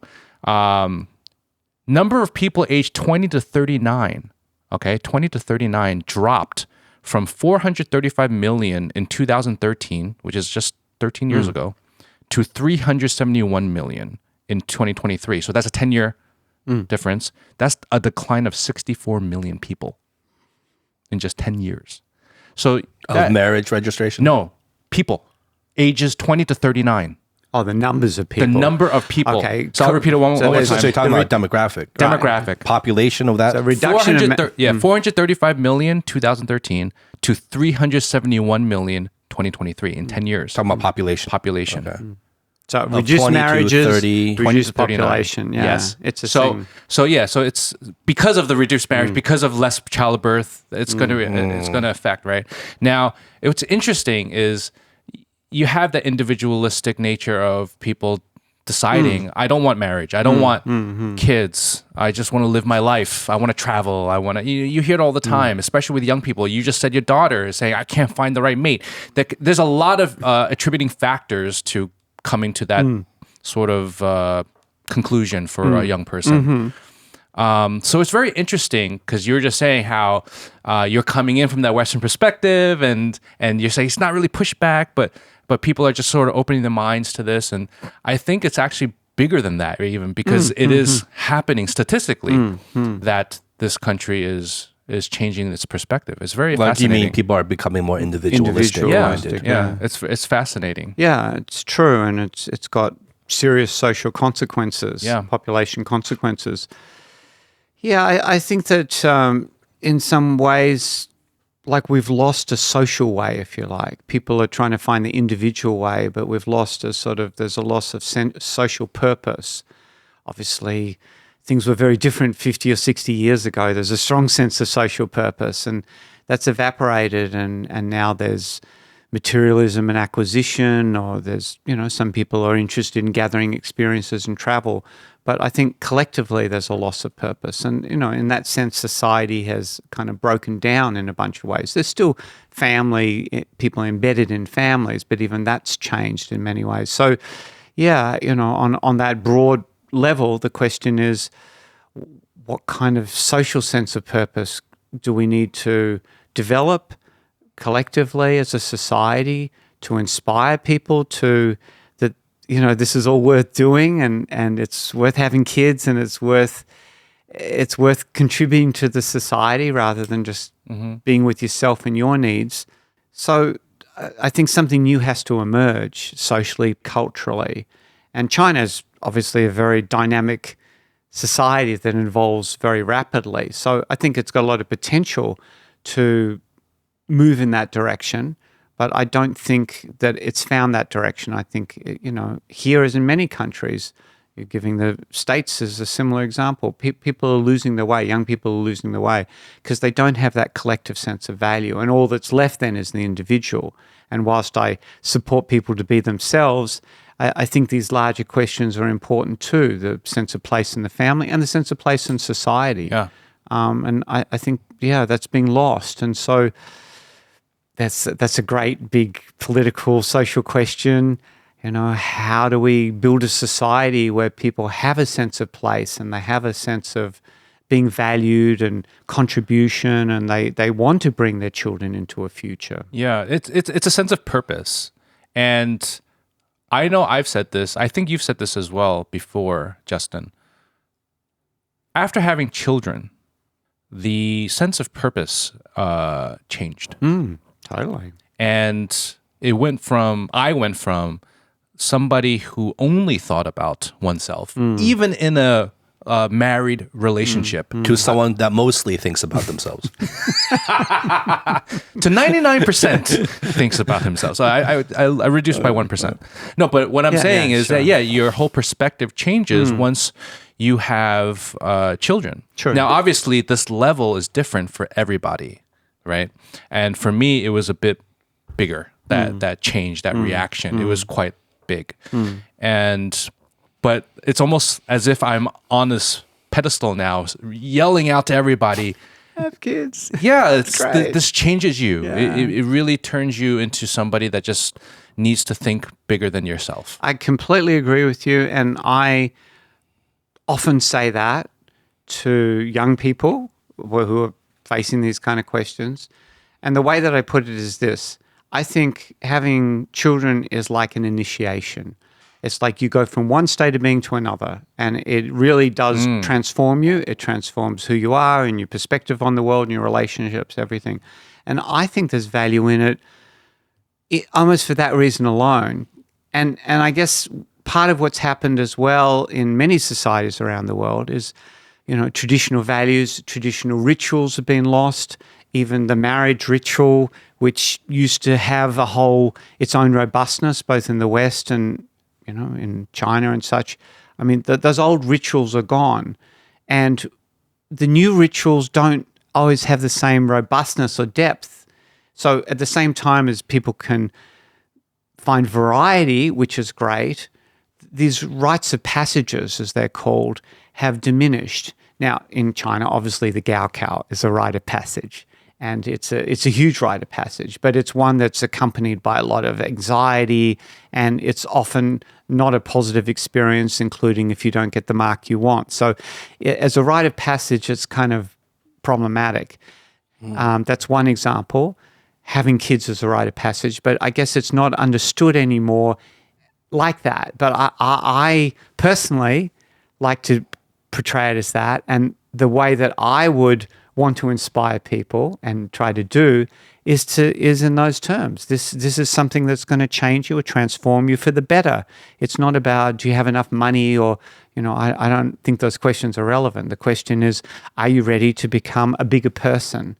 So we need to find these social inspirational reasons for people to have children, because simply haranguing them, or I don't know, whatever means, monetary means or things, that these are secondary, I think. So, that's my own personal view That's of so that. true, because the young people are, like I said, the number one reason is financial reasons, and they're very hung up on Yeah. the financial side, which is very real, right? It's a struggle. How can you even think about having children if you're struggling to, pay the rent or whatever? I get it, but I mean, for me, before I had children, one of my main reasons why I was a late father was because I was struggling with the idea of bringing a child into this world where I don't believe in the direction it's going. Yes, exactly. Right? A lot of young people say exactly that. I think that's probably makes up most of this. A lot of the statistic you're talking about is exactly that, a demoralization about the world, about the society, about the future. And part of that comes through the access to information. So we get a little bit brainwashed by constantly having this access to the negativity in this world. Yeah. And we are fed negativity. And I mean, that's what news is. That's what, right? That's what we kind of ingest. Anything that's sort of traumatic in the world all of a sudden gets bombarded all together in unison to us. And back in the day, you don't get that. You only get what happened to your neighbor and down the street. Kind or of thing. the newspaper once a day. Where you'd read about it, but it wasn't 24/7. Yeah. You wake up or you go to sleep, and there's nonstop. Right? Also, a newspaper, you only have so many pages That's to fit the right. information. Yeah. Unlike the endless flood of information you can get on your that's phones. right. Yeah. I agree. I think you're right. That's also a factor, is that there's too much information, and people, especially young people, get overwhelmed by it, and there's not enough inspiration. There's not enough there that gives them a sense of positivity or purpose. That the world just seems like a bleak place. Yeah. So, yeah, that's difficult. I mean, your kids are obviously small, and you're facing how to guide them through this digital age. My kids my kids were born in the 80s. So, they only just started to enter the digital age as they were becoming teenagers. So I didn't have to deal with that so much, but I think That was a great time to grow up, huh? The 80s. Well, they said that It really was. Like peak of humanity. The peak of humanity is the 90s, actually, I think, right? It's like the 80s to 90s. Yeah. That was the peak, and then we start going down. Yeah. So, I mean, it's a challenge, a difficult question is, how do you inspire your children in this world where they're inundated, and how do you protect them from too much information? And in some ways, I think it does come back to values, and the values that you raise your child with. And if you instill what I would judge to be good values in your child, then when kids encounter this kind of difficulty, there's a value base where some of those deeply embedded values can support them. So that's where I think I think that everyone needs support, whether it be on a parenting level, on a personal level, an emotional level, on figuring out how to do relationship better, on a spiritual level, sense of purpose. So I think that support is a universal need, and often people are reluctant to ask for support. They want to do it all themselves, which, of course is good. You achieve something on your own and you feel like you've really won it. But all of us have places where we're vulnerable, or we fall over, or we don't do as well as we'd like. And so, I really encourage people to feel okay about asking for support, whether it be therapeutic support or in other forms. And that, I think, is universal. We help each other as human beings to grow, and I'm interested in how we can help each other in the best possible ways. Vinay, thank you so much for your time. Wonderful. Thanks really for the enjoyed this invitation. conversation. Yeah, me too. All right, I'm Justin. I'm Howie. That was Dr. Steve Vinay Gunther. Be good, be well, peace.